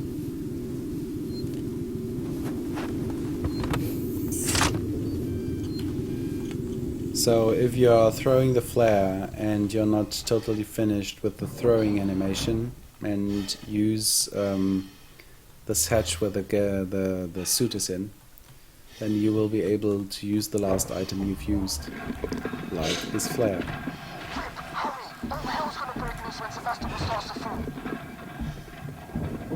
And really, this works with any item too. But yeah. Good luck doing it with the pipe bomb. Yes, right. You can Yes. actually do it in this area with the Molotov, but the pipe, there's no way you could do it with the pipe bomb. So, and of course they didn't really think this through, like if some mad players get glitches, that of course in space this kind of smoke development is not very realistic. I'm very sad about that. I wanted to write a letter also, but yeah, I didn't find the time so far. The flare is somehow burning in space. Yes, that's a nice picture. It seems very poetical to me.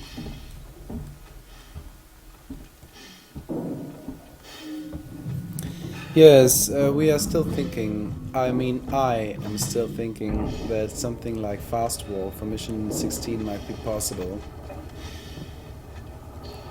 I really don't know how this could work.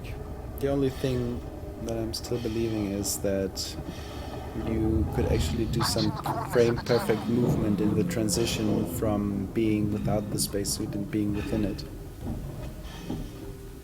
So actually you don't have to go to this panel upstairs. You can go right downstairs and activate the antenna, and then you can go upstairs and punch in the coordinates.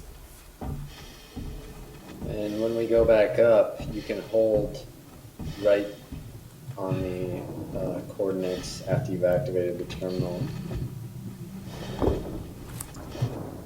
so that I guess I can explain it when you're a little bit closer to it. Basically, you want to just be holding right after you actually activate the round knob, so that it starts moving the degree counter. It moves the degree counter about 5 degrees before it even seems like you're able to move it, so it saves a little bit of time. And you just do that by just holding right strafe, basically. Yes, well, so you just start it before you see it.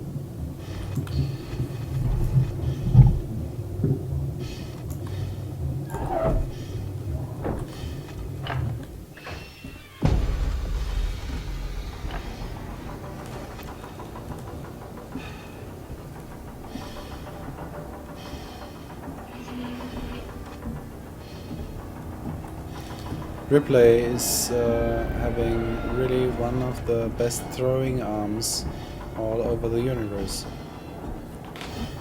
I mean, when you consider how far she can throw these items, that's really pretty amazing.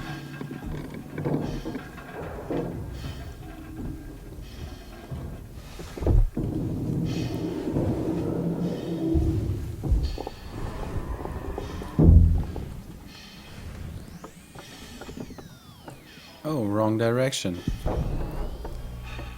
This never happened to me before.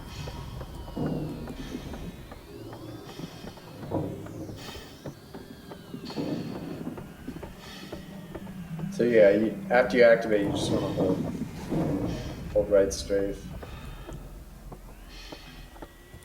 And you can scroll the mouse wheel while this is happening. You don't even need to look at it. Yes, right.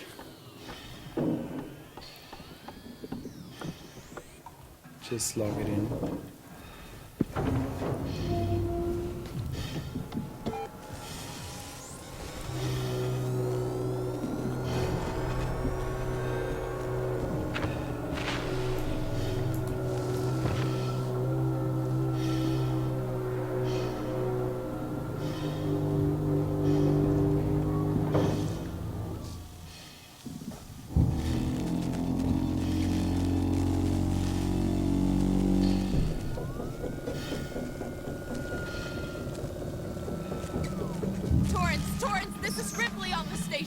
Are you reading me, Verlaine? Ripley, what the hell is going on over there? Bad things, Torrens. There's an alien organism here. It's deadly. We need urgent extraction. A what? There's no time to explain. Please, Verlaine. There's nowhere for us to dock, Ripley. The station's tearing free from its gravity mooring. I've seen a towing platform below the spaceflight terminal, but the Torrens umbilical isn't built for it. You'll need to extend the tow platform clamp station side. Just get into position.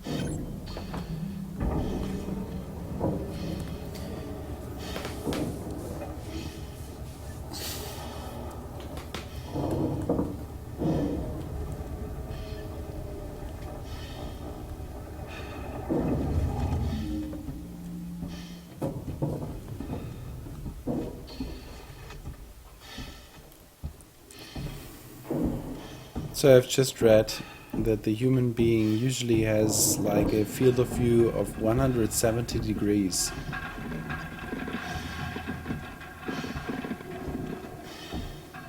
So that means we are actually seeing a lot of things that we don't consciously or concentratedly focus on. Peripheral vision is quite good. Obviously, it's not as good as animals that have fish, where they have giant field of view. Do they really see something with their eyes? I mean, you can detect. I think the peripheral is mostly for detecting movement.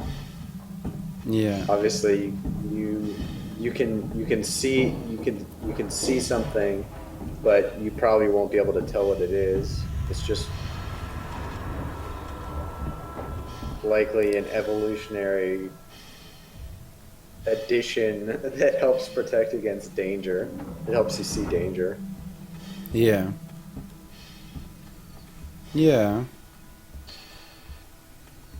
Can imagine that.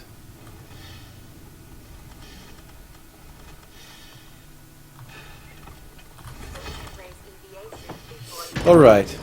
So, because we killed the 3 humans before, there will be a death animation left out now. Ricardo, do you copy? And this death animation actually Ricardo, come in. saves like, or costs 5 seconds if it has to happen. But since there is no one to die, this death animation is being skipped. So the alien will be over there, we have to hit here. So the alien will look at us, but it won't do anything. And it will just go up the vent, and then the hatch will open, and we can go out and go on.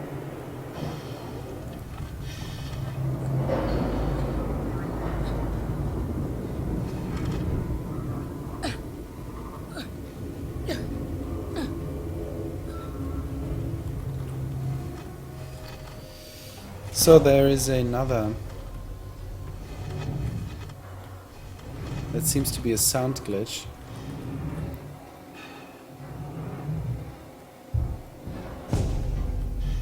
I will just do the fast strat now. You can run here.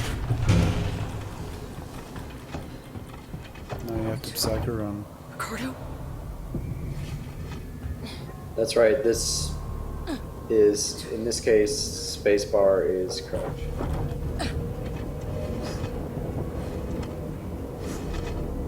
You have to Psychorun here, since there are enemies left.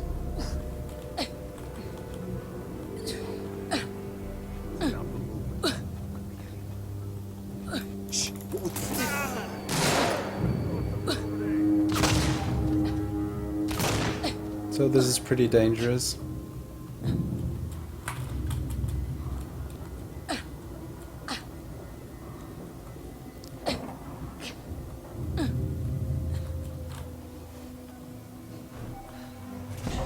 That was pretty good.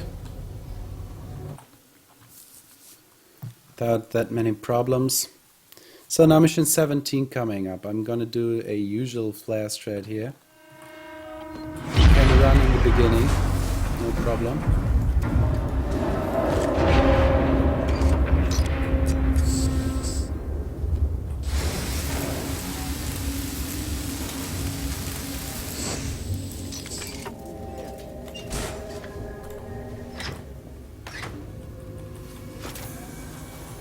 I think I did it wrong.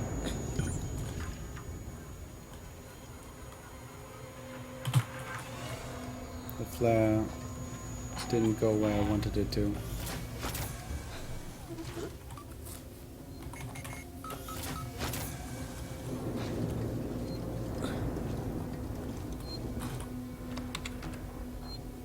No, I'm gonna do this right, because it's pretty important to have it over there. Also for the follow-up.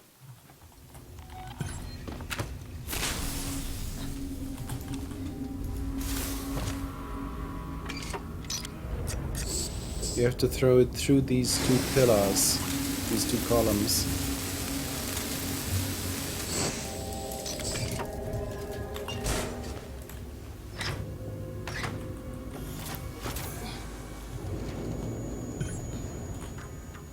Basically, the idea behind this flare is to get the human to walk down there. Right. So he doesn't see you when you're activating the tram station.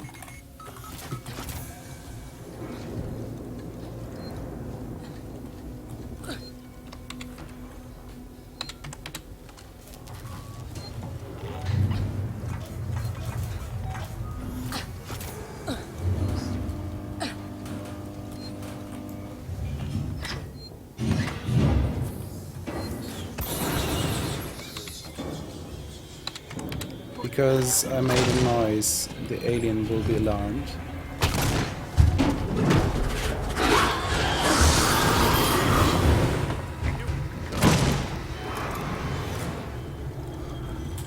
This is the safest place to stay.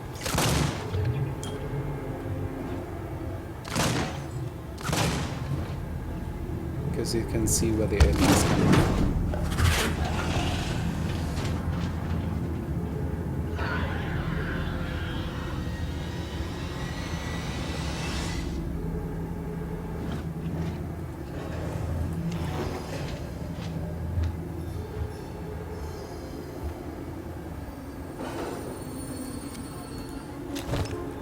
Just for distraction purposes.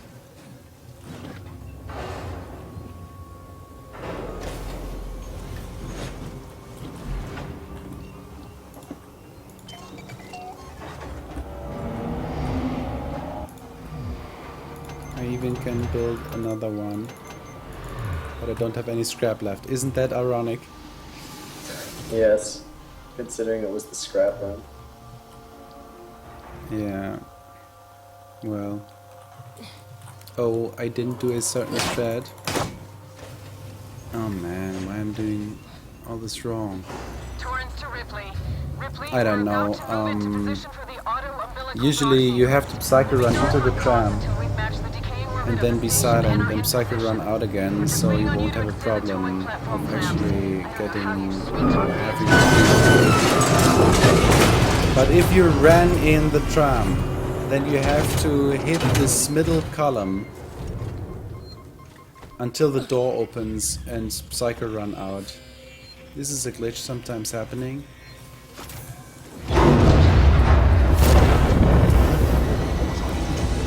I don't have to Psychorun here, I have to Psychorun here.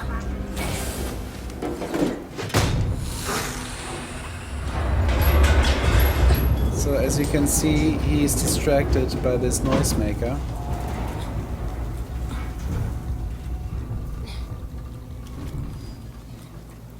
This is a keycard clip. It works by crouching up and down at a very certain spot. We will do a highlight of that and show it again.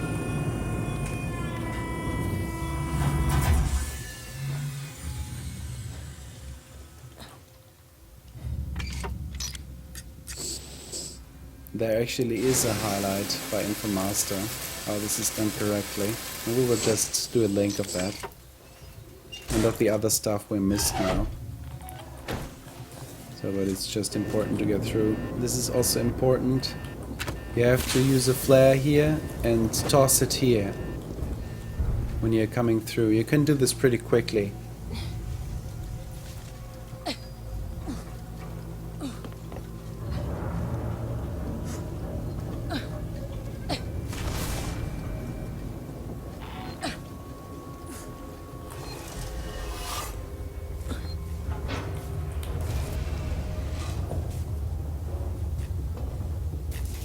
The way this works is, again, just being ahead of the alien. Because of the noisemaker at the very beginning, getting the keycard quickly, the alien is not even going to have time to catch up before his next scripted sequence. And most of Mission 17 just gets flipped on its head because you're just abusing portions where the alien is scripted to be somewhere. Yes.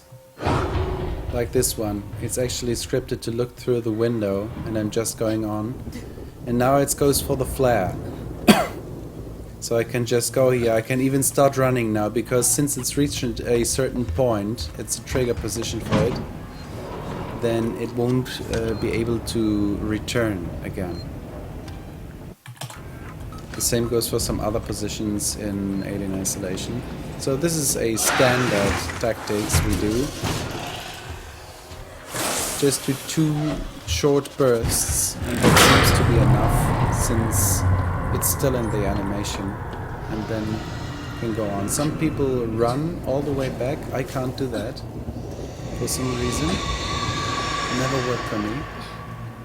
I have to Psychorun back the whole way.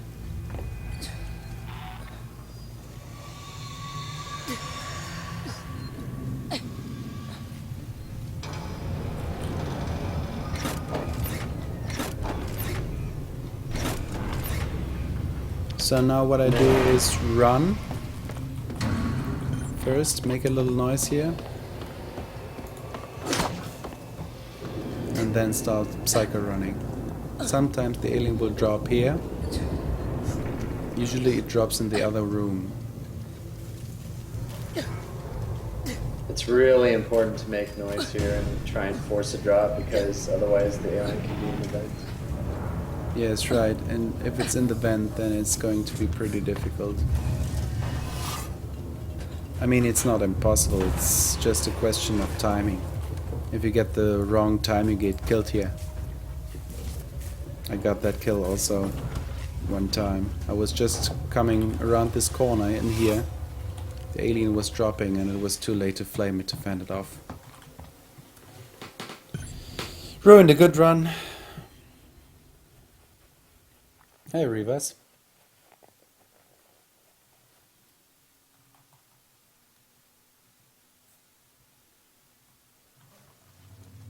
So, almost at the end. Mission 17, if you're doing all of this correctly, is just... You have to be pretty aware. If you realize the alien is very close, then you can't go on.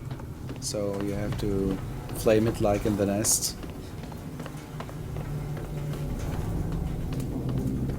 And of course, once you're back in the spaceflight terminal, there is no alien, so you're good until mission 18. Right, I can run in here, in this little section.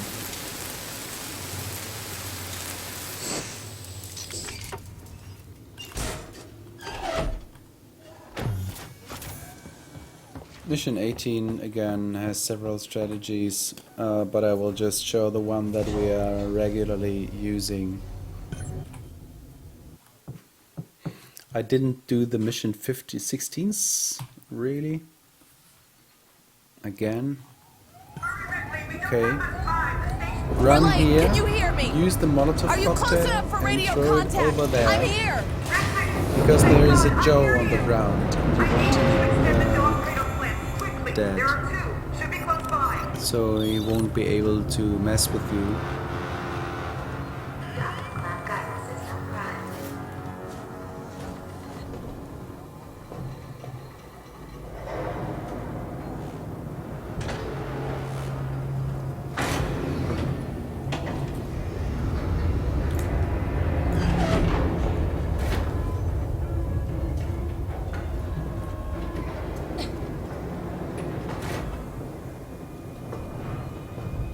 Are you going to do a Molotov?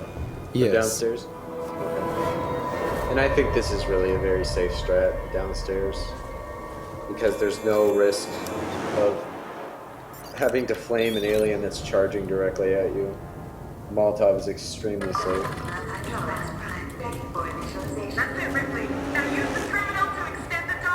So now you can just walk by, because the Joe on the ground is dead.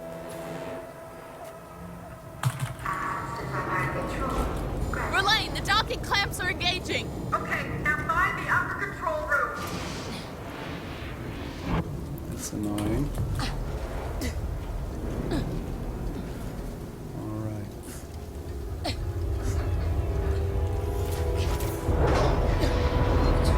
So since you're fast enough, you can go under this vent and nothing will happen. Personnel umbilical. It's long gone. Wait, I think I can use the maintenance rig instead. You can run Find now. an EVA suit, I can still get to you. Be careful, Ripley. So now I will show different ways to actually do this. Because this is very important. You go out here, you flame the alien here, and go down. And it will appear back in the vent. You have to do this as exactly this speed, otherwise you will get killed. If you take too much time, you will get killed. The second variant that many people prefer to do is claim it when you are downstairs. It actually has an important... Okay. For some reason my Molotov cocktail wasn't there anymore. I don't know why, but I will just do another strategy here. Okay, I'm gonna just do... you see, that is a common problem that sometimes happens. The tail of the alien is in your way and you can't go on. Usually the alien should have been knocked out by the Molotov cocktail that was laying on the ground there. So you would have come out and out of the door downstairs, and it would just go right into the vent. But I guess the Molotov cocktail was laying a little bit too much inside the hall, and it should have been a little bit back towards this hack we did. A good rule of thumb is to put it down next to the chair. Yeah. And walk past. If you put it near the chair, it's by the... I was a little hasty there. That's the reason why it didn't work. It's fine, they still got to see the harder strat. Once you put the Molotov, you can just run out there and the alien will just immediately run it basically. Yeah, right, So the harder strat is to do what you did, which is to fend them off while he's charging at you. Well, you can also do it this way. It might actually be even a little bit faster, but it's riskier. So, but you basically know where the Molotov is to be put, and you have to find it out for yourself, what exactly to do here. This is what I usually do. I take out the Molotov and kill the two of them, and then I go on. The door will still be open, and this now is also a Haga boost.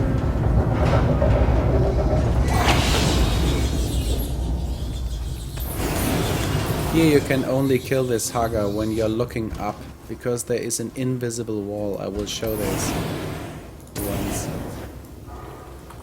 Wait a second. There it is. No. What? Okay, I have to reload. Well, okay, alright. Here is an invisible wall. Here you can see it. And you cannot shoot through this wall, so if you're doing the Haga boost, you will have the problem that this Haga that is coming at you is pretty close, and it won't have the time to come further up, so you have to deal with this invisible wall, but you will see that for yourself.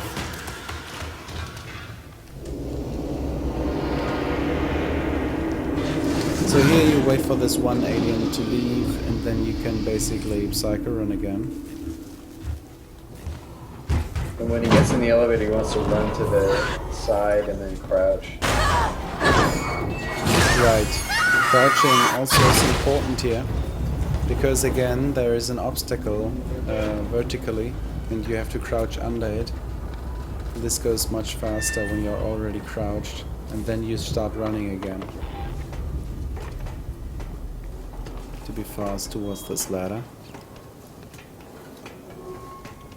So you're pretty safe now. There are only 2 enemies left, and they are easily dealt with.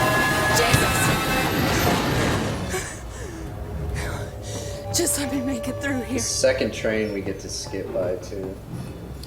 So the second train has to be skipped by going over here, then being right at the side, hugging the wall, and then searching for the place where you can actually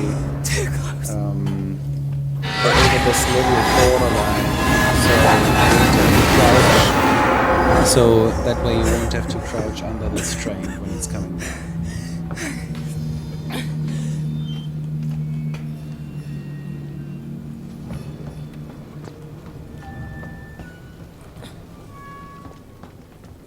So this can be done with any weapon really.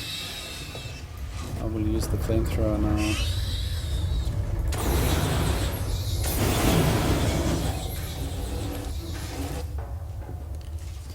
So there is one enemy left, but it's not really necessary to kill it. This is another glitch. If you use this ladder and go forward, you will climb up again, but for some reason the game is mistaking and you fall right down. Otherwise you would have to climb down, so backwards, and then you would fall at the end of this ladder that you can see down there. So I'm just gonna walk up, and that way I immediately fall down.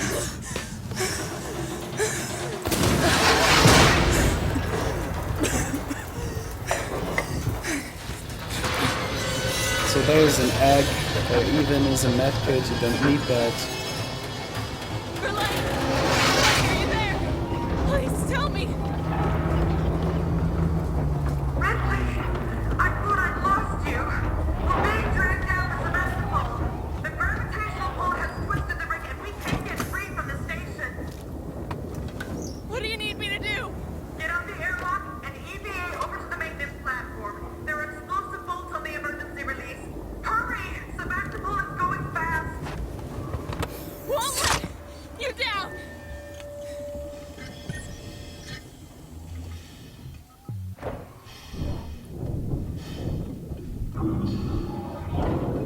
So there's actually an interesting fact. There is a way to roughly predict what your end time will be in this stage. So, I mean, if you have done several runs, you will know what your pace is. But there is like a thumb rule, is that right? Mm-hmm. And it is that if you're doing everything right, so there are 2 glitches coming up, and you are at this line here, then it's about 4 minutes left. Is that right, Info? Mm-hmm.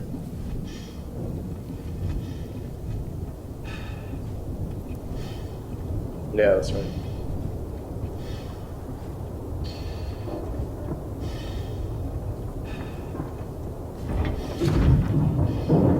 The last 2 glitches are last pin glitches and the fast walk glitch. Yeah, the fast walk glitch, we are not certain how it's actually achieved. I mean, I have an idea, but it doesn't usually work for me. Usually doesn't work for me, actually. That's not so good. So some people say you just have to do nothing to achieve it. I don't understand that.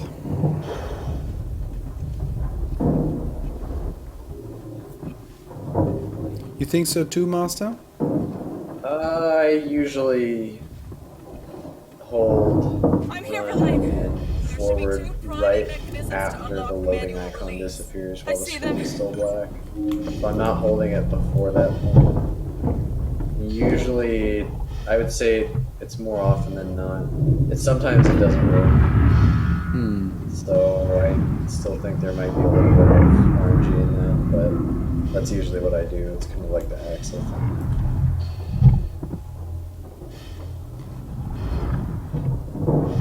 And then the other thing, of course, is the blast pin glitch, which is there are 4 blast pins you have to activate, and you want to activate 2 at a time, and that saves a lot of time.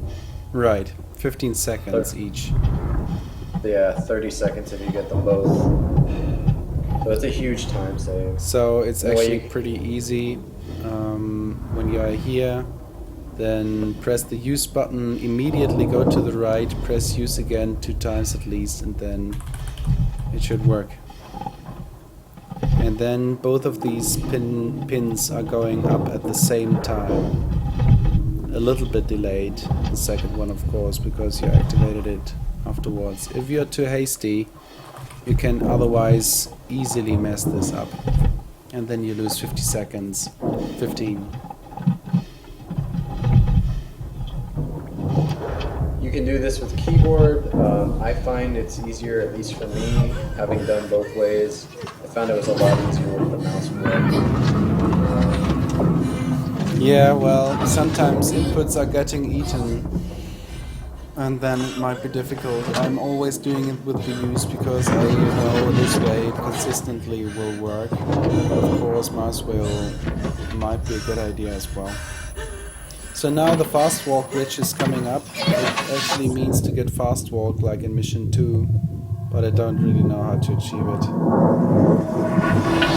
I'm usually just run and W. I start pressing run and W right after the load icon is gone. No, I got it. Verlaine, I'm on my way up to the bridge. What I did was, you have seen that I pressed run and forward when the picture was appearing. Verlaine? So here you just have to follow the orders, go backwards. That's not really a problem, I guess.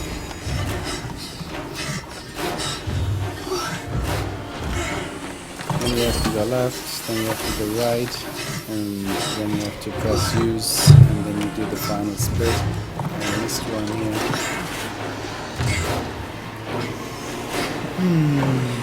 And press use, and it's over. And this is the final. So, this would be your run right now.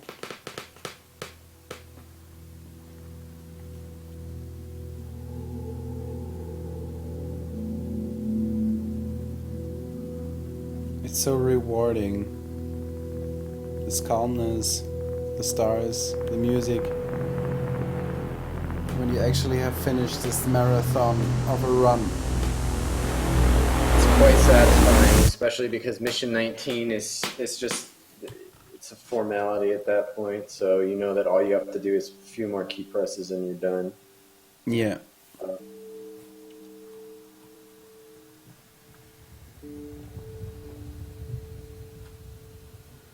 I think that's it though. That hopefully this is helpful to people.